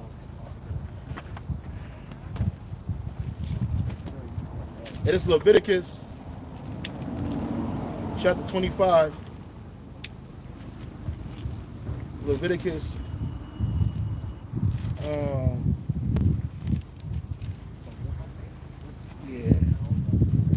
this is Leviticus chapter 25. Yeah, start at 38. 25 and 38. Leviticus 25 and 38 says, I am the Lord Yahweh your power, which brought you forth out of the land of Egypt to give you the land of Canaan and to be your power. And if thy brother that dwelleth by thee or be waxen poor and be sold unto thee, thou shalt not compel him to serve as a bond servant. Yeah, because we served in America as bond servants. It was in rigor. First of all, it was no payment. Second of all, it was in the harshest environments, in the harshest conditions, with some of the harshest crops. Okay, and the Lord said that we ain't supposed to. The Lord said that we're not supposed to serve like that. The heathen nations, they were supposed to be serving with that. Read that again. Leviticus 25. Yeah, because I'm sorry, brother. When you look at our people love to work, man. They don't really have a problem working, and that go from Judah all the way to Issachar, man. The white men will tell you that we're lazy, that we're shiftless, that we're just violent and stupid and dumb. Those are all lies, man. That's right. Okay, that's slander. Because while we were working for nothing, you were reaping all the benefits, man. And even to this day in 2022, you so-called white people, even the heathen nations, they get to reap the benefits of what we laid down. These other nations, they didn't come over here and work in rigor. I don't care about the Chinaman and the damn railroad. Not every fucking chink came over here to America and worked on the fucking railroad, man. That's right. Okay? Not every fucking gook over here that came over here to America came over here in servitude and bonds, man. That's bullshit. Our people, the so-called Negro, Latino, Native American, we built it and continue to maintain this country, man. Off of free labor, off of slave labor, okay? While you elite planners and you in super elite, you got rich and wealthy, man. That's right. Keep reading. It says, Leviticus 25 in verse 39, it says, and if thy brother that dwelleth by thee be waxing poor, and be sold unto thee, thou shalt not compel him to serve as a bond servant, Yeah. but as an hired servant. Yeah, so you're supposed to pay him. So anytime the Lord set up a parameter, because not every Israelite was rich, man. Or something could have happened where we had to sell our land, or we even lost all our goods. Well, as a brother, we had like a welfare system, but also too a repair system, man. So if one of our brethren, not even just of our immediate family, just of our tribe, man, he fell poor, we're not supposed to hire him as a servant. He's gonna be a manager, man. Hey, this brother's gonna manage my servants, man. He's gonna manage my properties. And while he's managing, you paying him. He's saving his money. You know, he's doing what he gotta do. So when the year of Jubilee came around, which I think was every 7th year, that man would be released with his wealth, richer than when he got here. Go ahead, brother. But you don't do that for no bond servant. Fuck that. Go ahead, brother. Verse 40, but as an hired servant and as a sojourner, he shall be with thee and shall serve thee unto the year of Jubilee. Yep. And then shall he depart from thee, both he and his children with them, and shall return unto his own family, and unto the possession of his fathers shall he return. And you did have it to where, because it says it in the law too, if he got a wife while he was with you, or even children, hey, they had to stay. And normally he ain't gonna leave his family, so he would stay too. Especially, but he wouldn't stay because he was getting his back beat. If he was getting his back beat, he out of there, man. Fuck one of them kids, man. They'll be all right. You know They're gonna be released too. They'll be, yeah, something happened. If they were Israelites. Yeah, if they were Israelites, you know. Go ahead, brother. It says, and they shall depart, and then shall he depart from thee, both he and his children with him, and shall return unto his own family, and unto the possession of his fathers shall he return. For they are my servants, which I brought forth out of the land of Egypt. They shall not be sold as bondmen. And we end up breaking that law over time. That's right. It says, verse 43, but it says, thou shalt not rule over them with rigor, but shall fear thy Lord. And the term for rigor is basically just hard oppression, man. And that's what we served in America, was oppression. Go ahead. Yeah, and you know, that's a commandment of the Lord towards, you know, us Israelites amongst one another, man. So what do you think the Lord's gonna do unto Esau, man, which is a fucking heathen, you know, that took us and put us in hardcore, you know, slavery and servitude, man. It's gonna be over, man. He not gonna get, bro, in his kingdom we can go get drunk. If you a drug addict, you can get drugged up, you can get high and numb the pain. He not gonna be able to do none of that, bro. That's right. He's not gonna be able to escape reality, man. No, reality gonna be 24/6, man. That's right. That's why the scriptures say, if a man be found in his hand, what scripture is that? If a man's still a man? Yeah, it can. Yeah, I'll get it for you. Yeah, because, you know, ultimately... He should be put to death, right? Yeah. Yeah, because ultimately that's what it is. The Lord's going to come back and is going to find his elect, chiefly his elect, you know, in the hands of Esau, man. Serving him, not because we want to, but because he made it to where there is no other way to survive, man, except by serving him, you know? This is Exodus.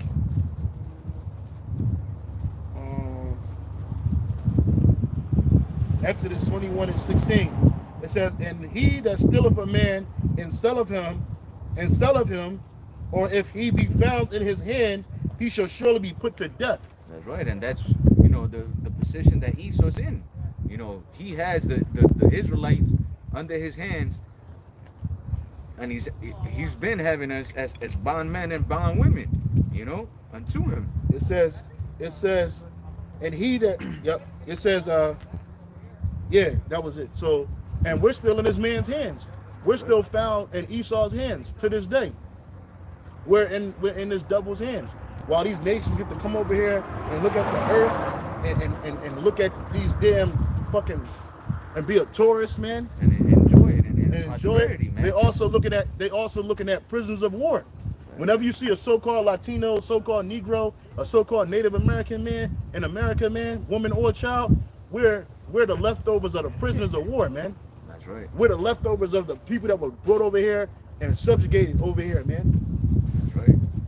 Yeah, because you never see, you know, we always spoke on it when we were down in Waikiki, man. You never see Jake on vacation.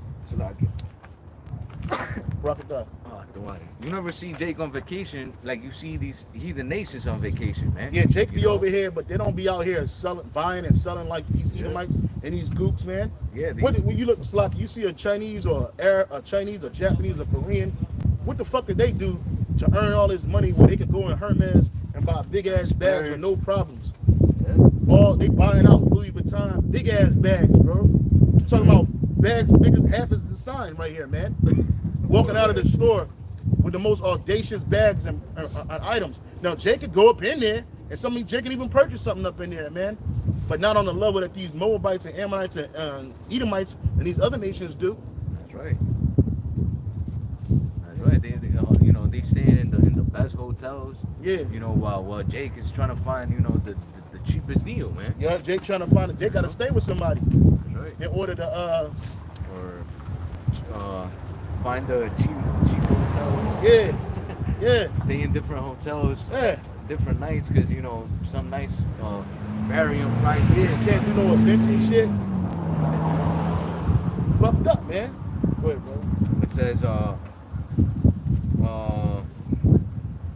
think, that was pretty much it on that one. Oh, no, keep reading, bro. Oh, yeah, kind of. Leviticus 25 and verse 43, it says, thou shalt not rule over him with rigor, but shall fear thy power. Yeah, so you supposed Esau, he didn't fear the Most High, man. Even though what he was doing was, this man didn't fear the Most High, man. He didn't know he was doing that because the Lord set him up to do it. He thought he was doing that because it was in his might, man. Because he was so great. But because he was so great. Yeah. It says, verse 44, it says, but thy bondmen and thy bondmaids, which thou shalt have, shall be of the heathen that are round about you. Yeah, so the ones that were supposed to be moving over with rigor and with no regard is the heathen. That's right. They ain't in chains. They ain't on plantations. They ain't saying yes sir, massa, no sir, massa. They ain't doing none of that. They backs ain't being beaten because they came up short on a cotton bale. Huh? They weren't being defrauded of their wages. Hey, shit, we not even gonna be doing that, man. After 1,000 years of long, hardcore slavery, they're gonna be let out of that and being able to go back to their land, and they're gonna be paid for their services, man.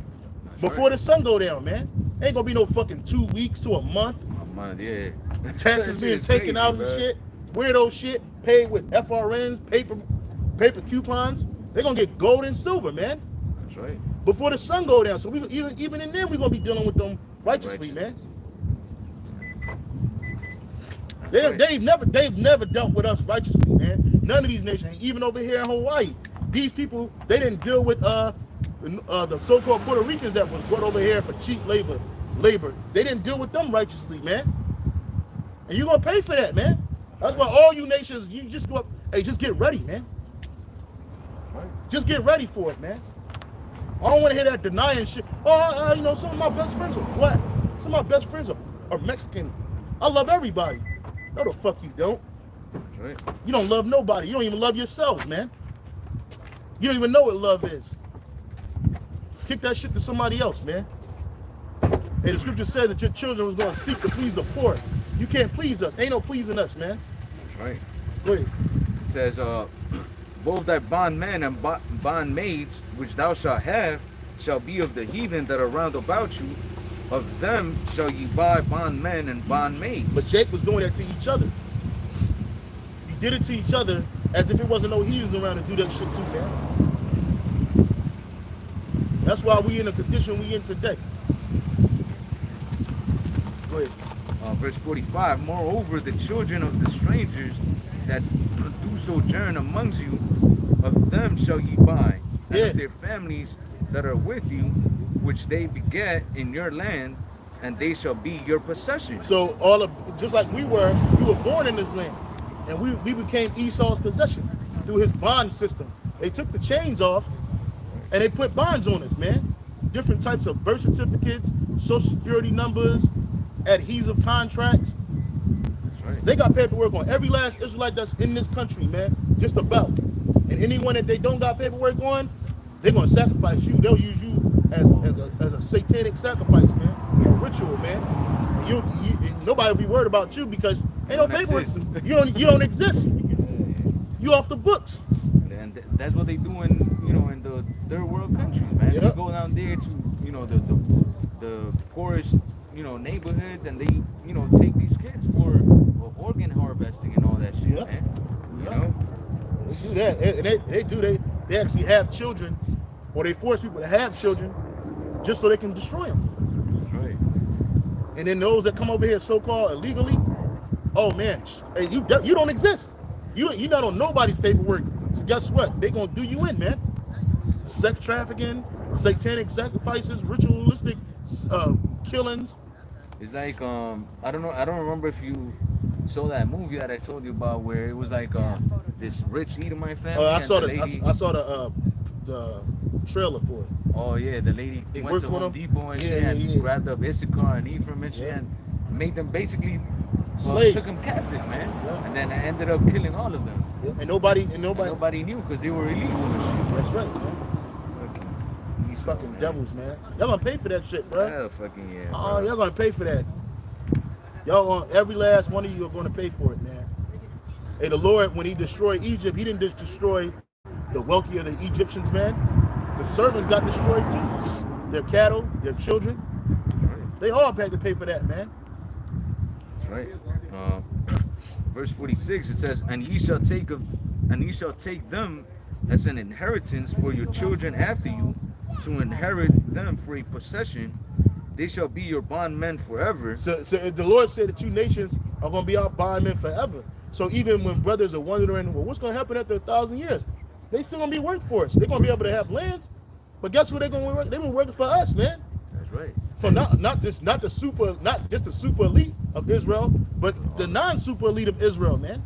None of our children, none of our sons, none of our daughters, none of our wives are going to work, man. Ever. They're not going to know what a job is, man. They're not going to know what it is getting tired. Just like these people, they don't really know what work is, man. You got people making millions of dollars a year, hundreds of thousands of dollars a year doing nothing. Literally nothing. Yeah. Working from home remotely, pressing a button on a computer. Yep. Money just coming in with no problem. You know what I'm saying? They got savings. Well, now, a lot of you people, you starting to feel the burn now because they're getting rid of all that shit. But even still, they don't know what real labor is, man. For real, man. You don't know Especially this the shit. elite, bro. Yeah. Oh, man, the super elite. Them niggas ain't never did a hard day's work in their life, man. The Rothschilds, the Rockefeller. This nigga, David the Rothschild, this nigga been floating around the earth in a plastic fucking boat forever, doing nothing. You just get this nigga reward for nothing. He don't know what it's like to clock in and clock out. I gotta file my income tax and shit. I hope I got enough time to file it. He don't do none of that shit, man. His sisters, his brothers, they don't know what work is. Their grandfathers, their uncles. They don't even wash their own dish or iron a shirt. They never don't even tie their own shoes, bro. That's right. So y'all been living on a high horse for over 500 years, man. So you got a bill to pay, man. That's right. It says, and you shall take them as an inheritance, and an inheritance for your children after you. And that's what y'all supposed to be to us. But we were that to you. Right. And that's what you're trying to do now, but you're not doing it to the whole earth, not just the Israelites. Right. We were the beta test. That's what we were. We were the beta test. And now you're trying to do that with all these nations, but that's not your blessing. That's our blessing. That's right. Yeah, Esau to a point, he's done it through finance, man. Yep. You know, he developed, a system where all the families of the earth are in debt to him, and now, basically we gotta be their slaves, But he wants to ultimately control you fully, man. to have the power of death and life, man. You know, and then he's gonna do it through that mark that we've been telling you about. It says, to inherit them for a possession. They shall be your bondman forever, but over your brethren, the children of Israel, ye shall not rule over another with rigor. You know, and again, you know, those were rules on how to treat us, one towards another, Israelite unto Israelite, man. But Esau, Edom, you know, being a heathen, the basis of all men, he took us and had us serve him in rigor, man. So what do you think the judgment is gonna be unto him, man? It's gonna be a harsh judgment. Real quick, it says,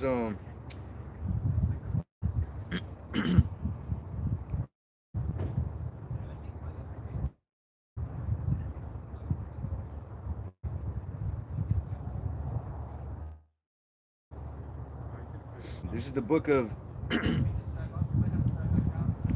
Jeremiah chapter 49 and verse 12. It says, for thus saith the Lord, behold, they whose judgment was not to drink of the cup have assuredly drunken.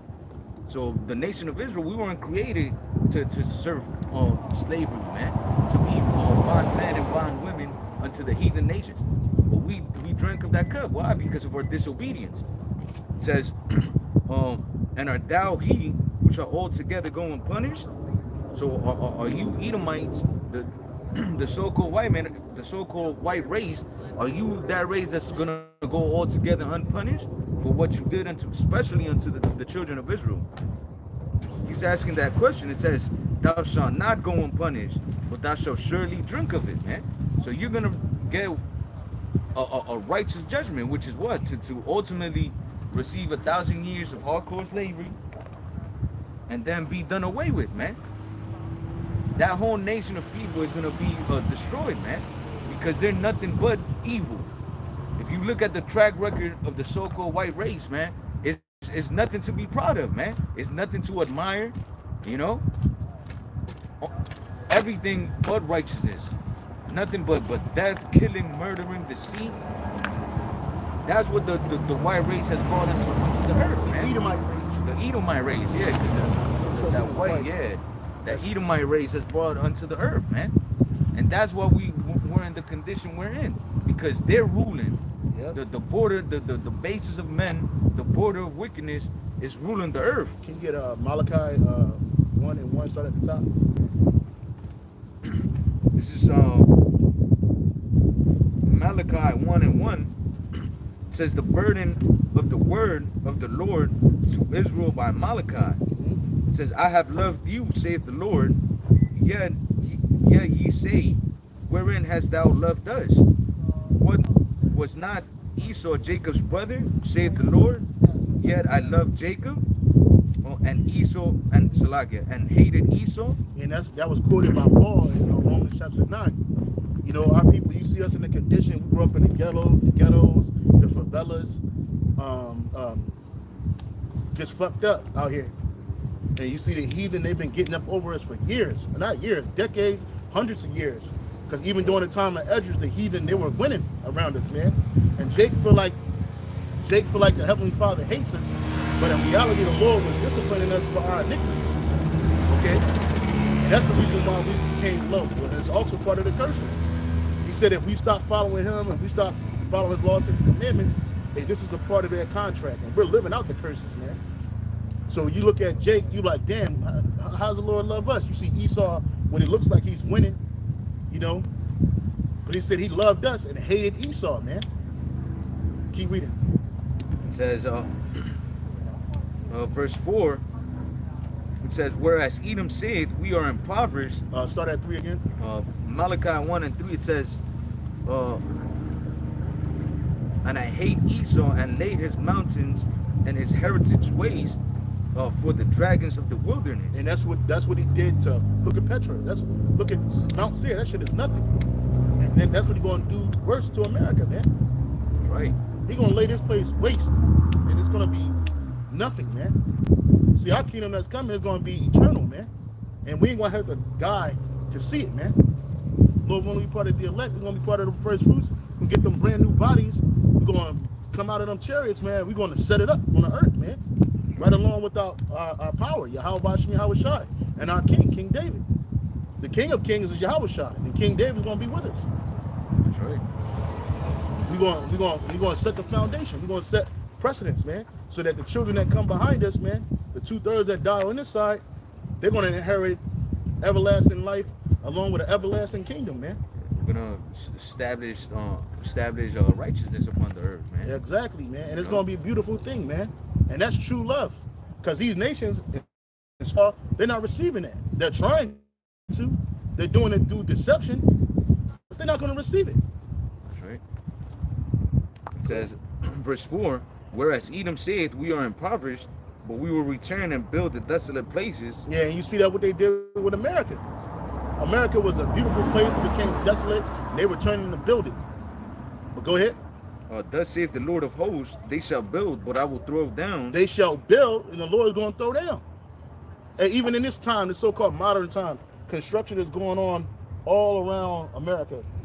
You might not can't see it from this vantage, but there's construction going all around this place, man. But the Lord's going to throw that shit down. These buildings not going to be 10 and 20 years old and then destruction. Nah, man, they're going to be like maybe 6 months to a year old or something like that. And then just opening, grand closing. Hey. Go ahead. It says, they shall build, but I will throw down, and they shall call them the border of wickedness. They said they're going to be called the border of wickedness. So wherever this Edomite devil go, he's the border of wickedness, man. He brings wickedness with him. It starts and stops with him. That's right. Anywhere this man, he don't believe it, but anywhere he goes, he's desecrating that land. Oh, we were right there. This man's a walking plague. He's death incarnated, man. And it shows even when you look at the lessons of his people, man, they're filthy people, man. They're disgusting people. Spiritually, they're estranged from the Most High. That's right. You know what I'm saying? They eat nothing but abominable foods. They go where that's why they can go to any nation and just fall right in with no problem. You don't see none of these nations attacking this nigga, trying to get him up off the land. They like oh, come on in, my brother. You know, but when it come to one of us, when it come to our people, he just fuck us up. And our people just love him. That's right. But this man is hated by the Most High. And that's what me and the brother was speaking about when we come here. I was like, Jay got to learn to hate this devil and all these heathen nations like they hate us, man. And when it says hate them, it don't mean Negroes or Latinos only. It don't mean be overtly demonic to these people, man. The scripture tell us, if it be at all possible, be at peace with all men. But that don't mean we don't hate you. We abstain from this man's ways. Abstain from these people's ways. Don't try to trim your ways to seek their love and acknowledgement. Right. Ignore them like they ignore you. Like that Edomite walked up and tried to ask us a question. I ignored that bitch, man. I ain't fuck. She wasn't gonna stand there and be converted. Yeah. And the brother told her we were preaching the Bible. She walked the block because this ain't for her.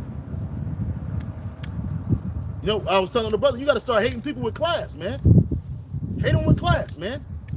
Be better than them. You know what I'm saying? Because in the kingdom of heaven, we gonna look down on you nations, man. For real. Hell yeah. We're gonna super look down on you. You're gonna know that you hate it, man. You're gonna know that you ain't loved, man. Only time we deal with your woman is if they the super finest of the finest. You know how Esau, this nigga be fat as fuck with a fucked up ass leather tan, and he just had the finest of the finest on his shoulder, and you know he ain't laying no pipe to this bitch. He giving this bitch the check. Hell fucking yeah. He giving this bitch a check, and she's with it. Well, that's how it's gonna be in the kingdom with us. It's sipping. We gonna be laying pipe. That's right. We gonna lay some real pipe, man. Hell yeah. You ain't seen BBC and LBC, BLC. Just wait to the kingdom. We gonna lay it, and we gonna humble these hoes, man. That's right, man. And them bitches ain't gonna be nothing more than a concubine, a toy, a portal for one of our children to come through, man. That's right, man.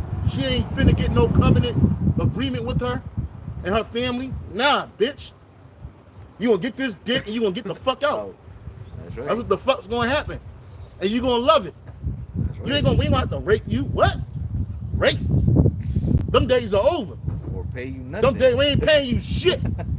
you're gonna Bitch, you're gonna be in our one. You're gonna bend that knee. You're gonna be in one of our chambers with a chain on your neck or wrist. And when it's time for us to lay with you, we want to play with you. We had one of the servers come in and unlock that thing, and you're gonna lay it down. And that goes for all you heathen nations, man. From you Polynesians, Micronesians, Melanesians, to Hamitic people, to Edomites, to Moabites, and Ammonites, Arab. We're gonna break y'all off, man. We're gonna do it but we're gonna do it with what? Style and class, baby. Like the brother said, we're gonna do it with class, man. We're gonna do it like nobody's ever done it, man. Never. You see these heathen nations with money, man. They don't know how to use that shit. No. They don't know how to have fun. Get us Sirach chapter 14. Start at the top. And then we'll go back to Malachi. I think you done in Malachi? We'll go back to Malachi when we come into that. Get 14 though. Sirach 14. Start at the top. This is Sirach 14:1. It says, "Blessed is the man that hath not slipped with his mouth, and is not pricked with the multitudes of sins. Blessed is he whose conscience has not condemned him, and whom is not fallen from his hope in the Lord." And that's the elect. Keep reading. Riches are not comely for a nigger. Yeah. And what shall... No, read that again and listen.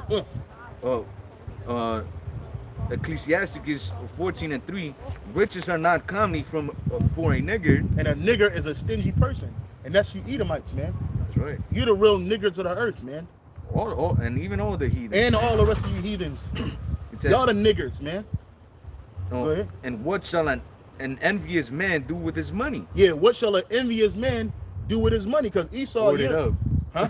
Hoard it up. Yeah, Esau, you in these other nations, man, you hoard up wealth like it's going somewhere.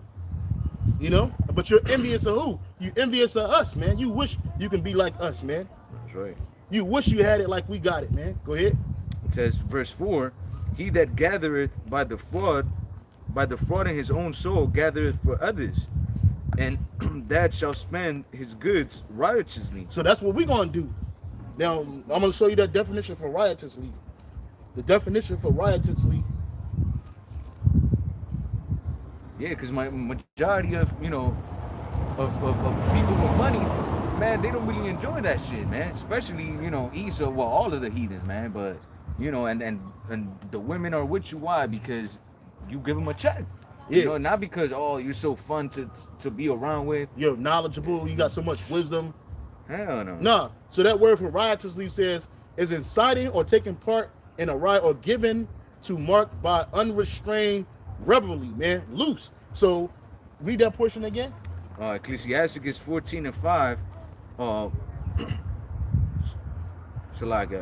And 4, it says, "He that gathereth by the fraud in his own soul gathereth for others, that shall spend his goods riotously." That's what you Edomites done. You gather your riches by the fraud, man. Get Ecclesiasticus 10:8. You gather your riches by defrauding, man. But you didn't know that you gathering all that up for him that's going to spend it riotously, man. Unrestrained, loosely. To us in the kingdom of heaven, money is going to mean nothing. Gold, silver is nothing to us. Gold, silver is going to mean nothing to us. Land, nothing to us. We're not gonna be like trying to hoard that shit up. It ain't gonna be shit. You know what I'm saying? It's gonna be righteous land, but we're not gonna hoard these things because we're gonna know, and you're gonna know that all that belongs to us anyway, including you. That's right.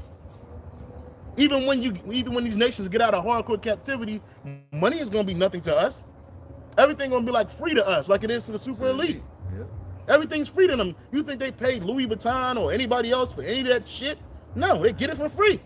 Or for gas or for anything. For gas or fuel. They don't have to pay for a passport. They don't have to pay for they don't have to go through TSA and get pat down. They ain't worried about the cost of fuel and a carbon footprint. They just move. Whenever it's time for them to go, if they want to have breakfast in Hong Kong and lunch in the UK, they can do that. And their planes and their jets is on go as soon as it's time to go.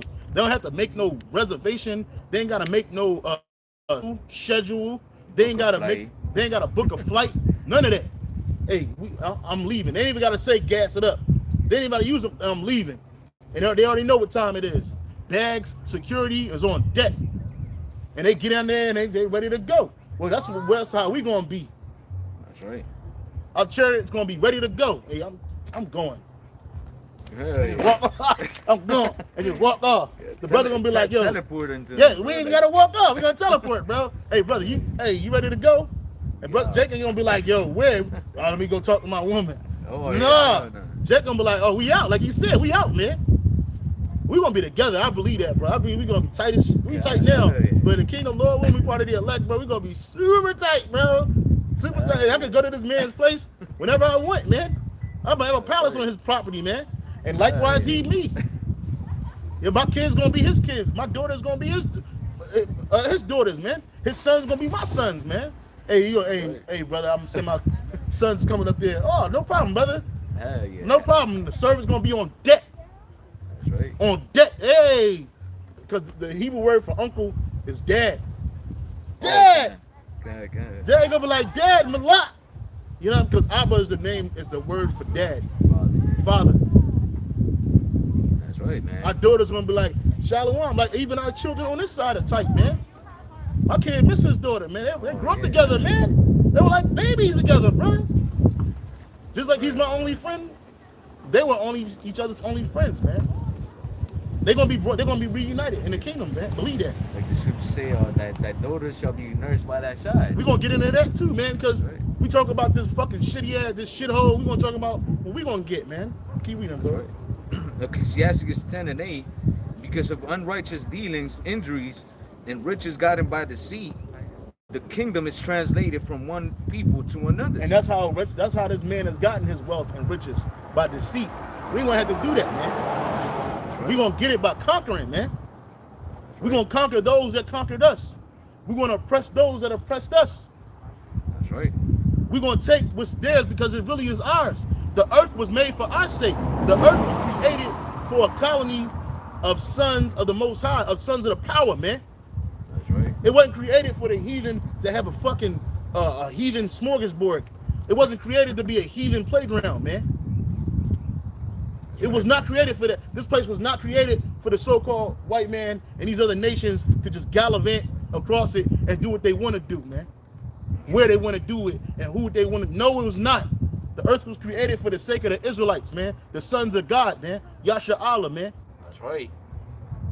We're going to be the governors of judgment. So when you die, everybody go to the spirit world. Everybody go to what you call heaven, man. Everybody. No matter how righteous or wicked you are. And there you get your judgment. But then you got to come down here on this earth and be judged and live through it. Well, guess what? There's nobody running it. Right. The people that's running it is the wicked. And they fucking it up. So guess what? We're going to be the rulers of that. So when you be born back in this world, you got to meet the judges, man. Oh, put him over there. Put her over there. This motherfucker going to be born with a leg coming out of his forehead. This motherfucker gonna be born with her arms backwards. She gonna be fucked up. Well, that's already gonna be decided in the spirit world. Yeah. Hey, when you come back, you're gonna be born with a foot on your forehead. And you're gonna walk like this. Yeah, I've seen some. Tell that nigga to kick a beat. You know what I'm saying? That's how it's gonna be. Hey, get that scripture where it says, "As in heaven, as in earth, on the earth, man."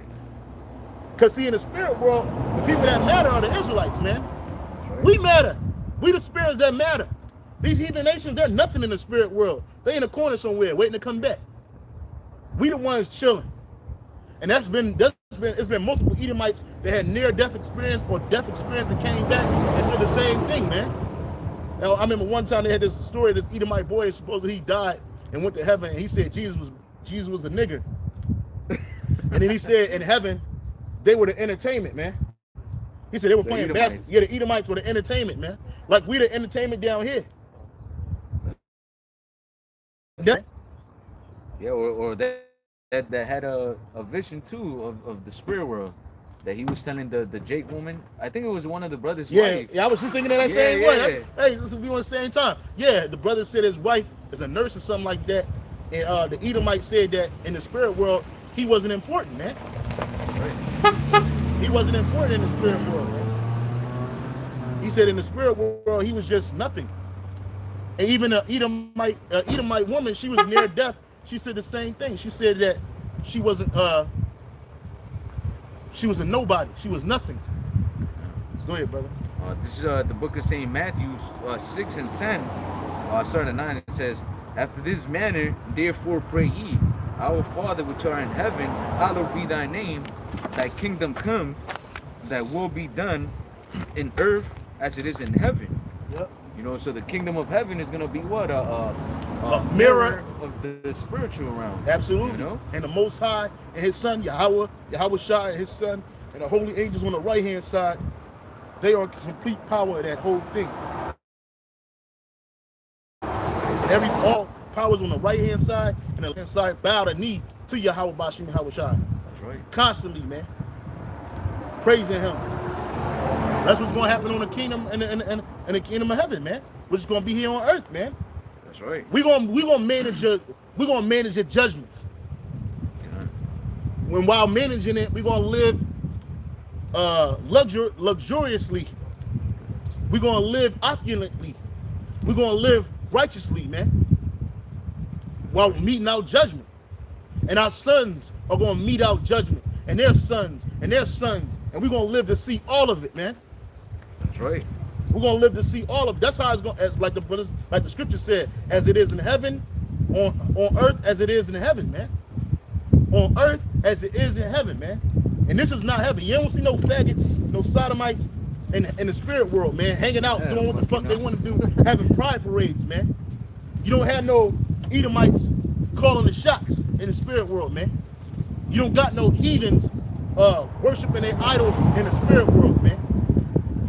It ain't no round table of the white Christ, white Jesus, and Joseph Smith and the Heavenly Father sitting there talking about what's going to happen on this earth, man. Hell to the Nizar. Oh, what you? Oh, shit.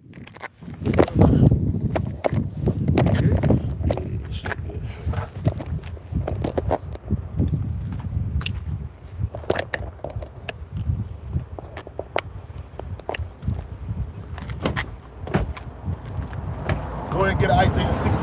Start at the top.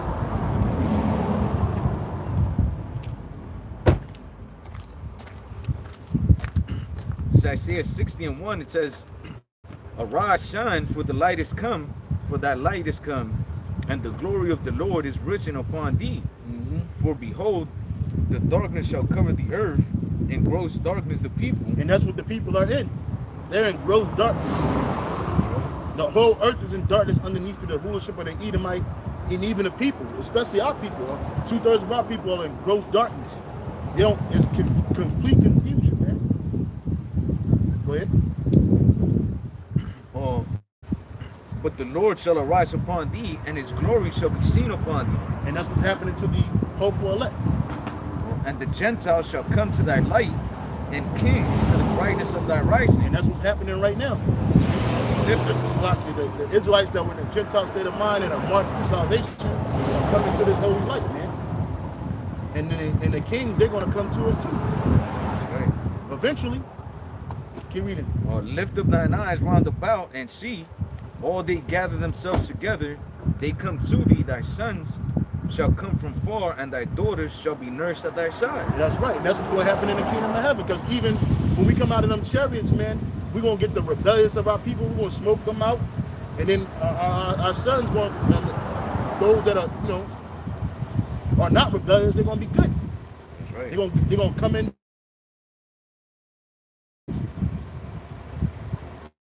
It says, then shalt thou see and flow together, and thine heart shall fear and be enlarged, because of the abundance of the sea shall be converted into thee. And that's not talking about the waters, that's talking about the people. The people are a sea. They can compare it to a sea in the book of Revelations, man. It says all their abundance, they're gonna come towards us, man. Right. All the precious stones, all their precious metals that's coming to us. All their resources is coming to us. We're not just gonna be in the kingdom of heaven. It's gonna be a Luke video, bro. Yeah, you're gonna have your time where you do your thing, and that's good. But we're gonna be managing the earth resources, man. Correctly, man. We're gonna be managing the earth resources.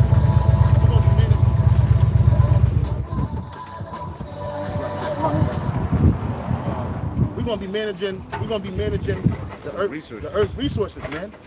We, like I said, it ain't gonna be a loop video, man. We're gonna have thousands and thousands, millions of wives and billions of children, yes. But we're gonna be in charge of that. We're gonna be in charge of making all. We're talking about the governing body, the 140. Hold that. Get Revelation 7. Start at the top and read the real quick. The 140. We're speaking of the 144,000.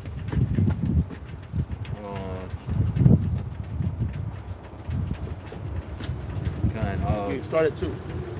Revelations 7 and 2 says, and I saw another angel ascending from the east, having the seal of the living power, and he cried with a loud voice to the 4 angels to whom it was given to hurt the earth and the sea, saying, hurt not the earth, neither the sea, nor the trees, till we have sealed the servants of our power in their foreheads. And that's right. And that seal is the name of the Heavenly Father, Yahweh, and his son is Yahawadah. And only ones that's going to get that is the elect. Starting off with the the elect, 144,000, man. Right. And which is also this truth too as well. Go ahead. It says, and I heard the number of them which were sealed, and there were sealed 144,000 of all the tribes of the sons of Israel. So that's starting off. This is the governing body that the brother's about to read. Okay, because it's also going to be a mixed multitude of men, women, and children, Israelites, from out of all the 4 corners of the earth, all the nations of the earth as well. Right? It says, of the tribe of Judah were sealed 12,000, and of the tribe of Reuben were sealed 12,000, and of the tribe of Gad were sealed 12,000, and the tribe of Asher were sealed 12,000, and the tribe of Naphtali were sealed 12,000, and of the tribe of Manasseh were sealed 12,000, and the tribe of Simeon were sealed 12,000, and the tribe of Levi were sealed 12,000, and the tribe of Issachar were sealed 12,000, and of the tribe of Zebulon were sealed 12,000. That's right. And of the tribe of Joseph were sealed 12,000. That tribe of Joseph is Ephraim. Go ahead.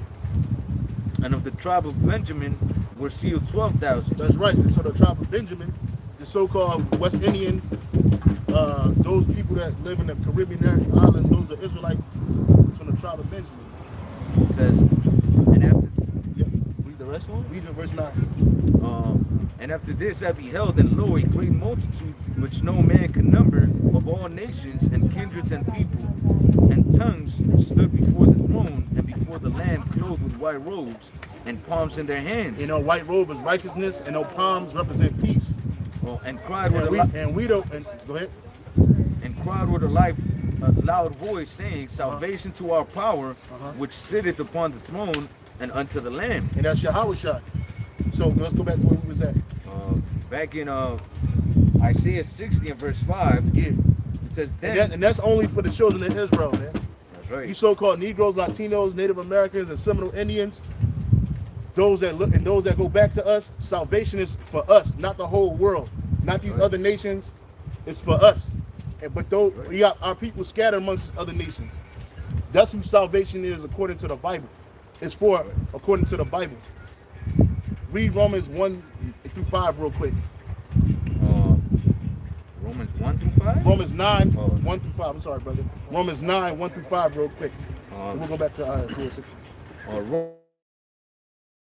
Roman, I say the truth in Christ, I lie not. My conscience also bearing me witness in the Holy Spirit that I have great heaviness and continual sorrow in my heart, for I could wish that myself were accursed from Mashiach, for my brethren, my kinsmen, according to the flesh, who are Israelites, to whom pertaineth the adoption and the glory and the covenants and the giving of the law and the service of the Most High and the promises, who are the fathers, and of whom concerning the flesh a Mashiach came, who is over all, God blessed forever. Amen. And that's right.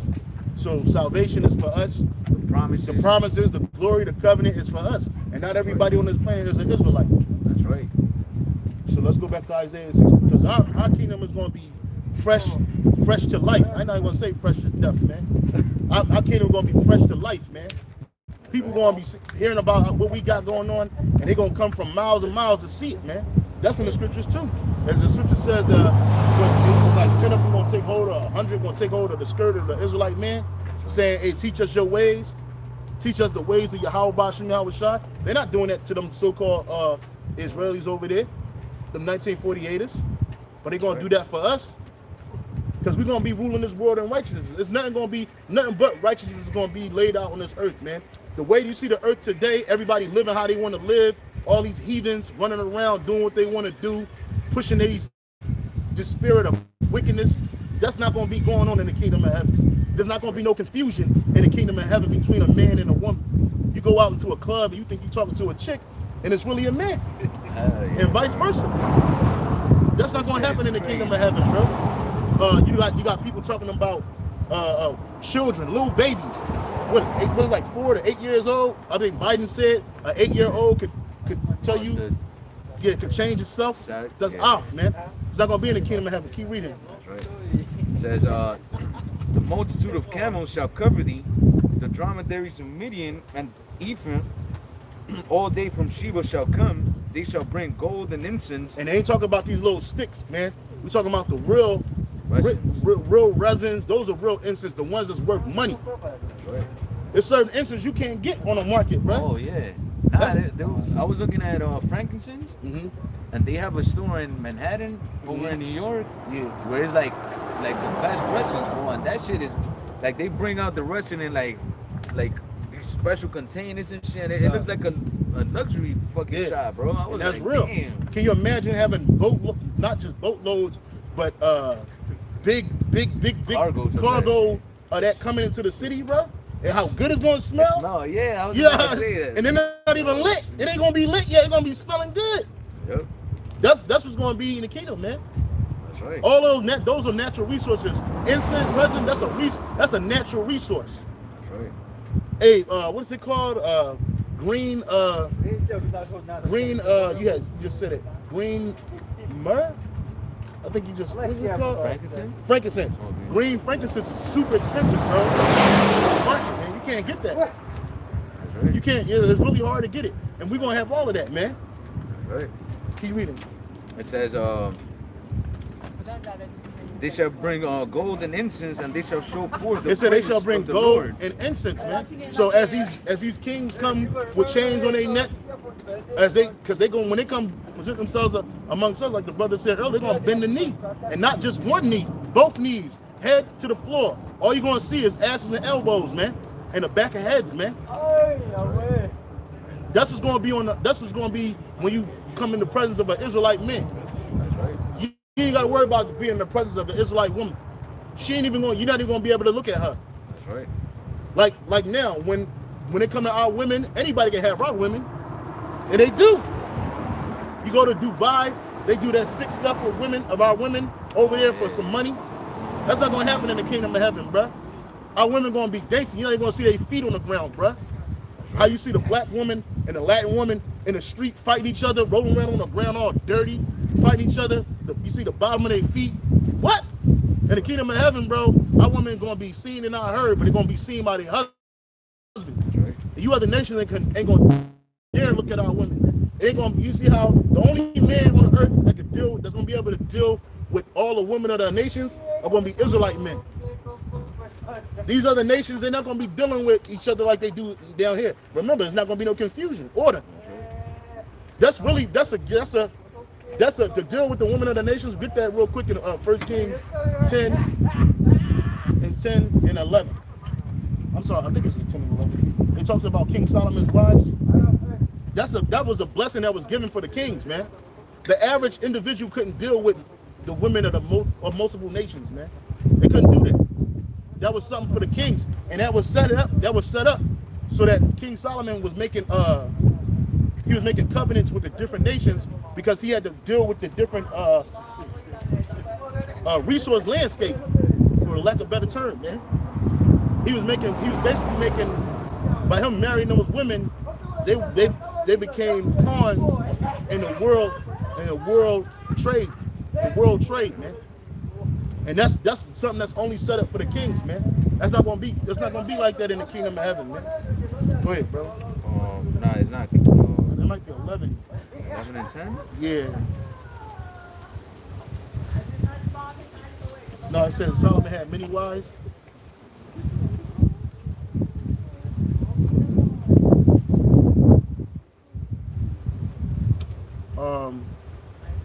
Hey, this is 1 Kings 11. I know it's in 11 and 3. Okay. 1 Kings 11 and 3, and he, speaking about King Solomon, had 700 wives, princesses, and 300 concubines. Yeah. And his wives turned away his heart. Start at what was that? 3. Start at the top. 1 Kings 11 and 1. But King Solomon loved many strange women, together with the daughters of Pharaoh, women of the Moabites, Ammonites, Edomites, Sidonians, and Hittites, Yeah. and the nations concerning which the Lord said unto the children of Israel, ye shall not go into them, neither shall they come in unto you, for surely they will turn away your heart after their gods. And that's the reason. It wasn't that we couldn't deal with them, it's that if we did, we had to deal with them on a concubinage level. Man. Not a marriage level, not make a covenant with them. Because once we do that, we start worshiping their idols, which happened to King Solomon, and it happened to us. Go ahead. It says, so King Solomon had wives of the different nations, the Edomites, and best believe he ain't had no fat Tammy equal to Edomite, bro. He had the baddest Edomite woman that you could find, man. He didn't have no, he didn't have no, the richest king. Yeah. And beyond his riches, he was wise, but he was a king of all kings. So he got the best of everything. See, like our people, our men, we got to settle for the worst of everything, man. Even if you do get a Karen that look decent, she's still a demon, and she ain't really bringing nothing with the marriage, man, except her. Because her family probably disowned her, or you have children, but you don't really fuck with you like that. Nah, in the kingdom of heaven, bro, we're gonna get the baddest of the baddest women. We're gonna get the cream of the crop, man. We're gonna get the best women, bro. Our women ain't gonna have no fat on them, no cellulite. They gonna be virgins. She ain't gonna be no ran through. She gonna hit the cock carousel and then come to you talking about she wanna be a wife. Nah. She gonna even the Israelite woman is gonna be a virgin when she deal with you, man. Right. You're gonna have as many wives as the eye can see, man. All that one man, I'm a one woman man. And nah, bruh. That's not gonna happen in the kingdom of heaven, bruh. You got it chopped. That's some shit that happen in America, bruh. Ain't no fucking one woman man shit, bruh. Fuck out of here, man. We gonna have women. You gonna have children, bruh. How a small one gonna be a large nation, bruh? Come on, man. You gonna do that with one woman? Even she gonna get tired of being knocked up. Yeah. But hey, she gonna get it. Go ahead. Back in Isaiah? Yeah. Back in Isaiah 60 and verse 7, it says, all the flocks of Kedar shall be gathered together unto thee, the rams of Nebaioth, and they shall come upon, they shall come up with acceptance on mine altar, and I will glorify the house of my glory. That's right. Which is the nation of Israel. Which is us. It says, and even our lands will be re-established, man. That's right. That's the first place y'all gonna build up is Israel, buddy. That's right. Straight up. And our borders are gonna be enlarged. So it's not gonna be that stretch of land that you see right now. No. Our land gonna stretch from Egypt all the way into what you call modern day Iraq, which is called ancient Mesopotamia. We're gonna get the best portions of that, man. That whole land of Hamongog, the valley of the troops, that's gonna be reconstituted too. All them dead bodies gonna put earth into that land. Because when the body hit the soil, that soil is rich and fertilized. Yep. That's a good fertilization, man. Yeah. So all them bodies, man, they're gonna turn that Petra, Seir, Mount Seir, that's coming to Judah. And it ain't gonna be no desolate mountainous area, man. Hell nah, man. It's gonna be like if you ever seen the movie Coming to America, the first one, the opening scene where they're doing a flyover of Zamunda. Yeah. It was nothing but lush rivers and trees, jungle. That's how it's gonna be in the kingdom of heaven for us, man. Because ancient Israel wasn't a desert land that they show you today. It was beautiful, man. Yeah, the Lord destroyed it because of the wickedness, man. Our wickedness destroyed that land. Our iniquities made dearth come to that land. Famine and plagues. But after the nuclear missiles clean that land, buddy, man, it's gonna be mad. I've seen like you know, lookouts of those areas, Yeah. you know, and it's like desert obviously now, but you see how like the landscape, man, you can have vision to see like we're talking about rivers, animals, and all that, man. It's gonna Yeah. be a beautiful place, man. It's gonna be beautified, man. Because that's how it was. The Lord said He's gonna make it even better than before. That was the garden planted eastward in Eden. Idon is the earth. This is Idon. All this earth is Idon. The earth was supposed to be a paradise, man. It wasn't supposed to be a naked, barren land, man. Shit, even Africa, bro. Like, as much as I hate that land, bro, that place gonna be beautified. The whole earth's gonna be beautified again, man. Anywhere we touch is gonna be nice, man. And it's still places in the world that still look like that. The brother, the priest here put me on to Sweden, parts of Sweden. I think you were showing me, bro. Yeah. Niggas don't even go there. Hell no. Little Jake gonna be up in there like in the swarms, you know what I'm saying? Jake wanna go to the Caribbean or some shit. Or go to the Dominican Republic and shit. Yeah, hell yeah. You know? Nah, man. Chasing after women I saw a and Jake woman, she did go there. She drank right out the creek, bro. Oh yeah. She put a little water bottle in there, and it was the water, you can still drink it. Yeah, hell That's how yeah. it's supposed to be, man. Instead, you gotta go to the store and try to get some pH water, man. That's over 9. Yeah, and them places are expensive to go to, man. Yeah. You know, because it's like Edomite land. over Yeah. there. And they do that on purpose. Yeah, you gotta spend like an And when you go there, you're gonna be hated. You're gonna feel the hate. Nah, man. In the kingdom of heaven, man, it's gonna be nothing but love, man. And that one sister, she had a dream, and she said that she stepped off the chariot with her husband. She was walking behind him, and she said she was goots. She seen some goots. She said flat face. She said, I think she called them flat face motherfuckers and shit. But anyway, they were paying homage, man. Even if they were gonna get bad judgment or good judgment, they were paying homage and they were happy to see us, man. That's how it's gonna be in the kingdom, man. Well, let's keep on reading.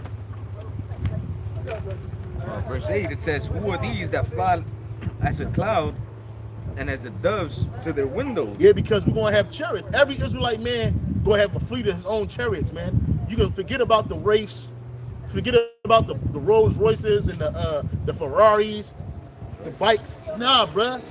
That's child's play, bruh. That was the best Esau That's the could best have. he can have, man.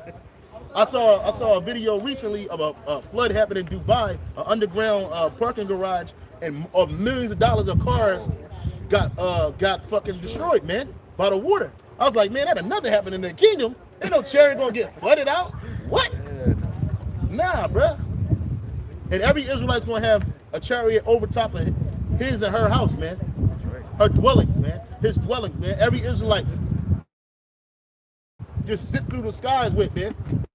That's just gonna be one just protecting us, man. Chilling, man. Go ahead, brother. It says, verse 9, and surely the isles shall wait for me, and the ships of Tarshish first. Yeah, because those ships of Tarshish is Portugal, Spain. That was the first place that took our people captive. So it's spiritual too. Go ahead. Just to bring thy sons from far, their silver and their gold with them, unto the name of Yahawah thy power, and the Holy One of Israel, because he hath glorified thee. That's right. So keep reading. And the sons of strangers shall build up thy walls. Oh, that means somebody gonna do some work. That's right. Who the sons of strangers? These other nations, man. They're gonna build our walls up because we ain't doing no work. We did enough work, man. The Lord said He's gonna give us rest from all our hard bondage, which we was made to serve, man. And when that means rest, it don't mean dying in the coffin. When that means rest, it don't mean you sitting in the back of your house building a fence. Hell nah, bruh. These heathen nations gonna be working. They ain't doing shit. That's right. Yeah, look at them. They just sit there, look, doing nothing. She in the car on a heathen in the car on his phone. That's not gonna be in the. Everybody not gonna have access to the Urim and the Thummim like they do now, man. Right. First of all, they're not gonna have no distraction. Ain't gonna be no Netflix in the kingdom. It's gonna be a lot of chilling, but ain't gonna be no Netflix. Ain't gonna be no Paramount Plus, no Disney Plus. Nah, bruh. It's gonna be some work plus more work plus more work plus more work, bruh. For the heathen. Go ahead. It says, For real, man. All these damn streaming services. Yeah. You gotta watch. You sit there binge watching TV all goddamn day, eating chicken. Isaiah 60:10, it says, the sons of strangers shall build up thy walls. Yeah. So these nations, they're going to be our slaves. Vocab alone. There's going to be slavery's coming back in a huge way. That's right. And who's going to be the slaves? These other nations, man. Not us. Go ahead. And their kings. Every Israelite man is going to be a king. Every Israelite man. To the thuggy, from the most intellectual Israelite, to the thuggy, to the crackhead in the street. From the thuggy to the druggy. Ain't gonna be none of that in the kingdom, bro. Every Israelite man gonna be a prince. He gonna grow up and become a king, man. That's right.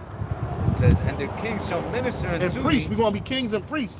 Go ahead. The kings shall what? And their kings shall minister unto thee. Man, they're gonna serve us, man. For in my wrath I smote thee, but in my favor have I had mercy on thee. And that's what you see what's going on right now. You see the Lord's wrath. So he smote us with these other. And how did he do it? He used the other nations to do it. That's why he gonna use us to smite these other nations, man. With thee shall I make my battle axe and weapons of war. The Lord said he gonna lay his vengeance out on these nations by his children, by the hand of his people, Israel, man. It's gonna be bad, baby. For y'all, it's gonna be bad for y'all, but good for us, man. Go ahead. It says, well, therefore thy gates shall be open continually, they shall not be shut day nor night. Yeah, so that's in Revelation too. I think Revelation 21, you ain't gotta get it, but it says the same thing, man. Well, that men may bring unto thee the forces of the Gentiles, and that their kings may be brought. Exactly, man. So they're gonna be bringing all that wealth, man. See, we don't even know the quarter. We don't even know, man. They, like the brother said earlier, they be hoarding it up, man. So you don't know. Yeah, and like that mine that they found in Uganda, bro. They say it was like $12 trillion and yeah, like 320,000 tons yeah. of gold deposit. That's one gold deposit. And they say it's gonna take them. It would take them years to just mine it all. Yeah. But it's over 12 trillion. Yeah, it's over $12 trillion of gold, pure gold, bro. So guess what, man? That's nothing. That's coming to us. Yeah. Hey, the Lord gonna make dust as the gold, man. Dust as the gold. Gold as the dust of the earth, man. It's gonna be so plentiful, man. We ain't gonna be tripping on it, bro. We're gonna be walking on it, man. We're gonna be sitting on it. We're gonna be pooping on it. And that's, you know, that's the Lord, you know, showing us that all those things he speaks about. Gonna be working, man. From can't see in the morning to can't see at night. You ain't gonna have no time to celebrate your culture. You're not gonna have no time to celebrate a birthday, a baby birth.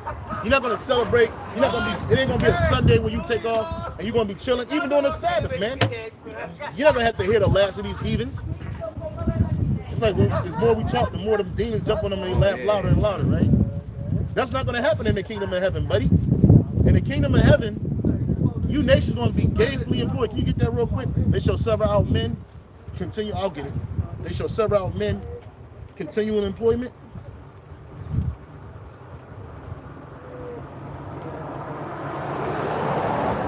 This is Ezekiel 39 and 14.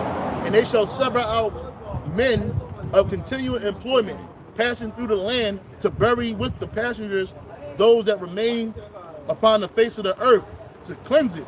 After the end of 7 months shall they search. So that's going to be your super elite first job. The Rothschilds, the Queen Elizabeth, all of the Duke of Buckinghamshire, all you demons, you Edomites, your first job is going to be to bury those bodies, man.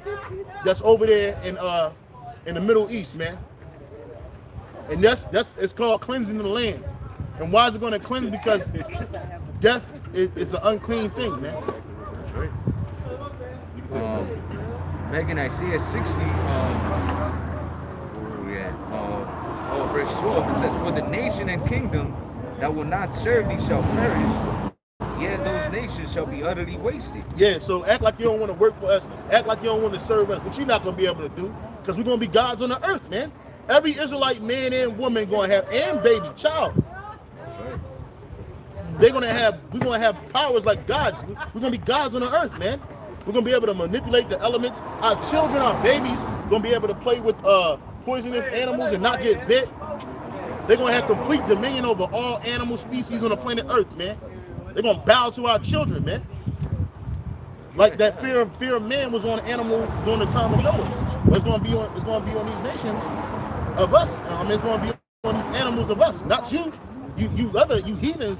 Go ahead and try to pet one of them lions, man. Bite a hole in your hand. And you already see those things, man. You know, well, you see certain of those things on the left hand side, like you see all these, well, the people call them magicians and all that shit, bro. That's nothing but manipulation of the elements, yeah, man. witchcraft. Yeah, those magicians. But we're gonna do it on the right hand side. We ain't gonna have to use no trickery, no sleight of hand, man. Yeah, we're gonna be given the liberty to manipulate the elements, man. You know, and even you know you have these Edomites and even some other Jakes. You know, you got the Tarzan, that Judite. That motherfucker, he be with some crazy animals, bro. Yeah, but see, I'm like, damn. Even bro, he be scared though sometimes. Yeah. No, yeah, of course, but he has it to a certain level. You know? But we're gonna have that power. Yeah, hell yeah, man. We're gonna have that same. We're gonna have not even that. It's gonna be way better. Our power gonna be way better, man. We're gonna have to kill an animal and take it out of its habitat in order to deal with it, man. We're gonna that and the Lord might bless that dude because he ain't make all that noise pulling out, man. He made it quiet, man. Turned the music off and everything.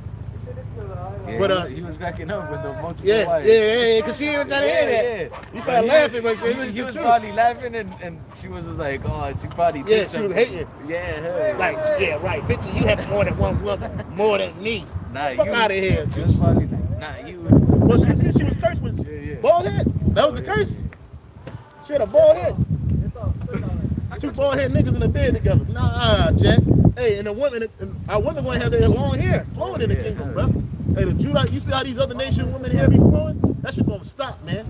That shit gonna stop, bro. I seen just Fetish women, bro. Her hair was like down to the back of her knee, bro. As it's supposed to be. But our women hair gonna be way better than that. It's gonna be thick, healthy. Yeah, it's gonna be healthy. Silky. Israelite woman here, especially the black woman, man. Black woman, she was bald, bro. She was hit with the curse, man. She was all kind of. She had all that cellulite on her legs. I wasn't checking this woman out, but you can see when she hopped up the bike. That's not gonna happen in the kingdom of heaven, bro. Our women gonna be perfect, man. Perfect from head to toe. You got women out here that only got a pinky toe, man. Oh yeah. That shit is disgusting. Nah, bro. Go ahead, bro. It says, the glory of Lebanon shall come unto thee, the fir tree, the pine tree, and the box together, to beautify the place of my sanctuary, and I will make the place of my feet glorious. Yeah, the ancient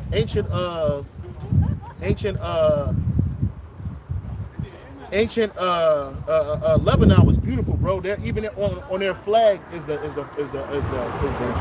pine tree. Because there used to be a big wilderness of vast trees, man. Obviously, it's not that no more. But that's how it's gonna be, man. Even our kingdom. That's why I told you it's not gonna be a dry desert land in Israel, man. Keep reading, bro. Verse 14. The sons of them that afflicted thee shall come bending unto thee. That's all you nations, man. You're gonna be bending down, man. Crawling to us, man. And you never gonna show your back to one of us, man. Go ahead, brother. And all they that despise thee shall bow themselves down at the sole of thy feet, and they shall call thee the city of Yahawah, the Sion of the Holy One of Israel. Right, because right now they make fun of us and like, is this the city of perfection? They look at us like, look, we all broken and messed up. No, that's not gonna happen in the kingdom. Like you see a lot of heathen just doing nothing, bro. They supposed to be working, bro. They look at us like we supposed to be having jobs right now working. According to them, we're bums. But look, all this tourism shit, there ain't gonna be no market for tourism in the kingdom, bro. You gonna be working. How you gonna take a tour when you working? How you gonna look at the sun setting and the sun rising when you working? You too busy with your head down. The only tour you're gonna be taking is of the job site. That's right. That's right. You're gonna be touring that job site. Oh, that's right here. I'm supposed to, okay. Go ahead, brother. This new area? Yeah, that one right here. This is where y'all gonna be for the next... For whatever, however long. I'm not gonna put a time on it until I say stop. And believe me, we don't get tired. Shit, we gonna be up for hundreds of years if we want to, man. Sleep is for the weak. It says, verse 15, it says, whereas thou hast been forsaken and hated. Hey, like they tell me with the dollars, man. We still talk about that to this day. The YAHAWADAH SHAMAYAWAN for the elders, the bishop elders, and the brothers and dollars, man. They showed us a time of our life, man. We haven't remade that life. Bro, we ain't get no sleep for 5 days, bro.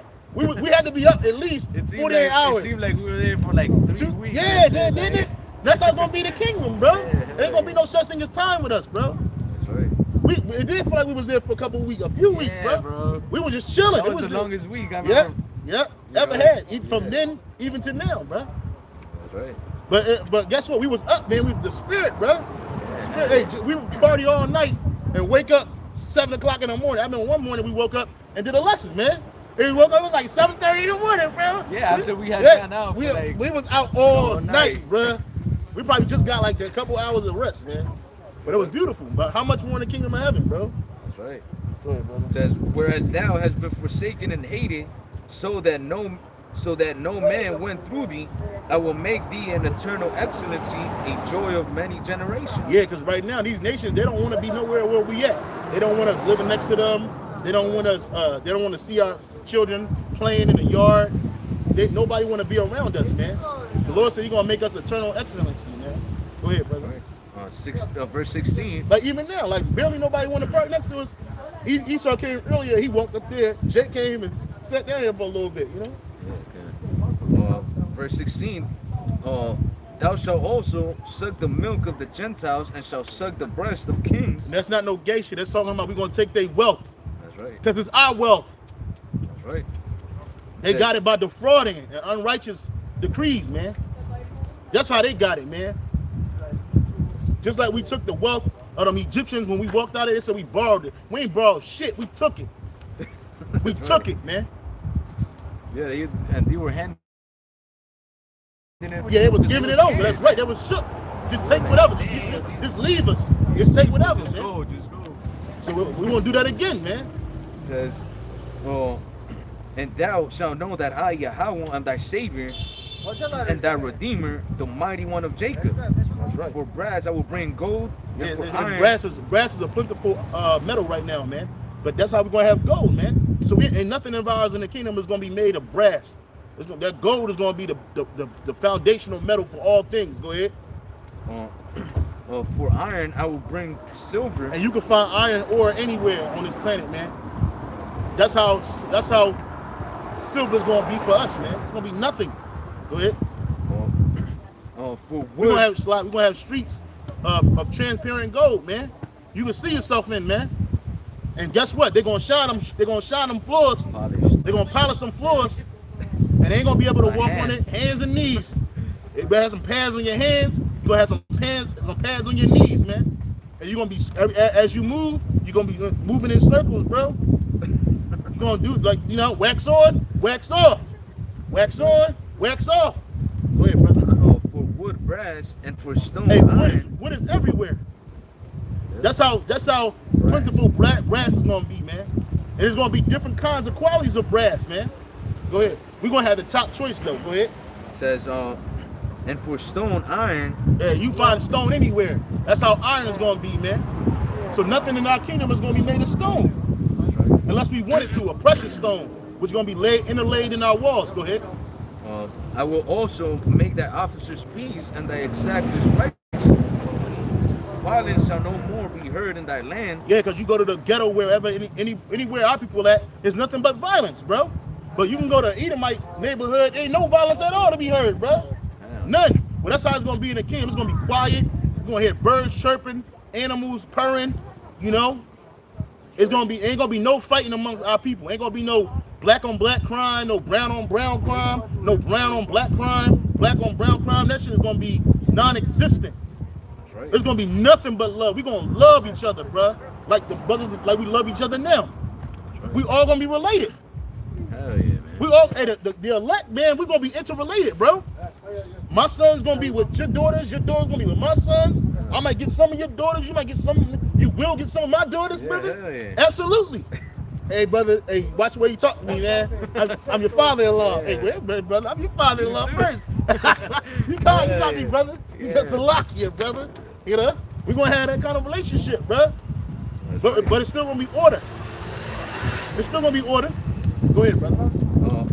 Violence shall no more be heard in thy land, wasting nor destruction within thy borders. Yeah. But thou shalt call thy walls salvation, Yeah. and thy gates praise. Yeah, that's right. The sun shall be no more thy light by day, neither for brightness shall the moon give light unto thee. Yeah, the sun and the moon is gonna still be there, but that just wisdom. Our wisdom is never going to, it's not going to be our wisdom is never going to deplete. That's right. Our understanding is never going to wane. Go ahead. It says, but Yahawah by Shemyawan shall be unto thee an everlasting light, and thy power, thy glory. That's right. Thy son shall no more go down, neither shall thy moon withdraw itself, for Yahawah by Shemyawan shall be thine everlasting light. Yep. And the days of thy mourning shall be ended. That's right. We ain't gonna mourn no more. It's gonna be a constant celebration, man. That's right. That's when we're gonna have an Israelite party, man. Go ahead. It says thy people also shall be all righteous. So the 2/3 that died on this side, the same must know it at the death by pain, 2 Esdras 9 on down. Guess what? They all gonna be righteous. Everybody gonna be righteous, man. Ain't gonna be no separate. Oh, you a 2/3 nigga, or you a 1/3. Nah, we all gonna be Israelites, man. Yeah, we're gonna have some shame on us for a little bit. 2/3 gonna have maybe a little bit more. Who knows? But hey, when they come in, it's gonna be all love, man. It ain't gonna be no, hey, General Yohana gonna be cool in the kingdom of heaven. Nate gonna be cool in the kingdom of heaven. Polite gonna be cool in the kingdom of heaven, man. Nigga, he gonna be cool in the kingdom. He gonna be good. He gonna be somebody. All the men gonna be somebody's son. Elder Lahab, that dude, he gonna be right. Everybody's gonna be, hey, Taza Black, he gonna be right, man. He right now. He in the kingdom. He in the spirit world right now. He righteous, man. Go ahead. It says, well, they shall inherit the land forever, the branch of my planting, the work of my hands, that I may be glorified. A little one shall become 1,000, yep. and a small one a strong nation. I, Yahawah by Shemyawan, will hasten it in his temple. And how's that going to happen with one woman? Hell no. We're going to have more than our hearts can wish for. If King Solomon had 1,000 women, man, hey, the men in the kingdom of heaven are going to have hundreds of thousands, man. Close out, big bro. You know? So, hey, with that, Akim, we hope Cam was edifying. Again, all praise, sound, and glory going to Yahawah by Shemyawan by Shemyawan. Double honors to the apostles and elders at Great Millstone, and peace and salutation to all you Akim out there pushing and defending this gospel throughout the four corners of the earth. Until next time, Lord willing, hey, shalom. Yeah, that's a nice view, bro.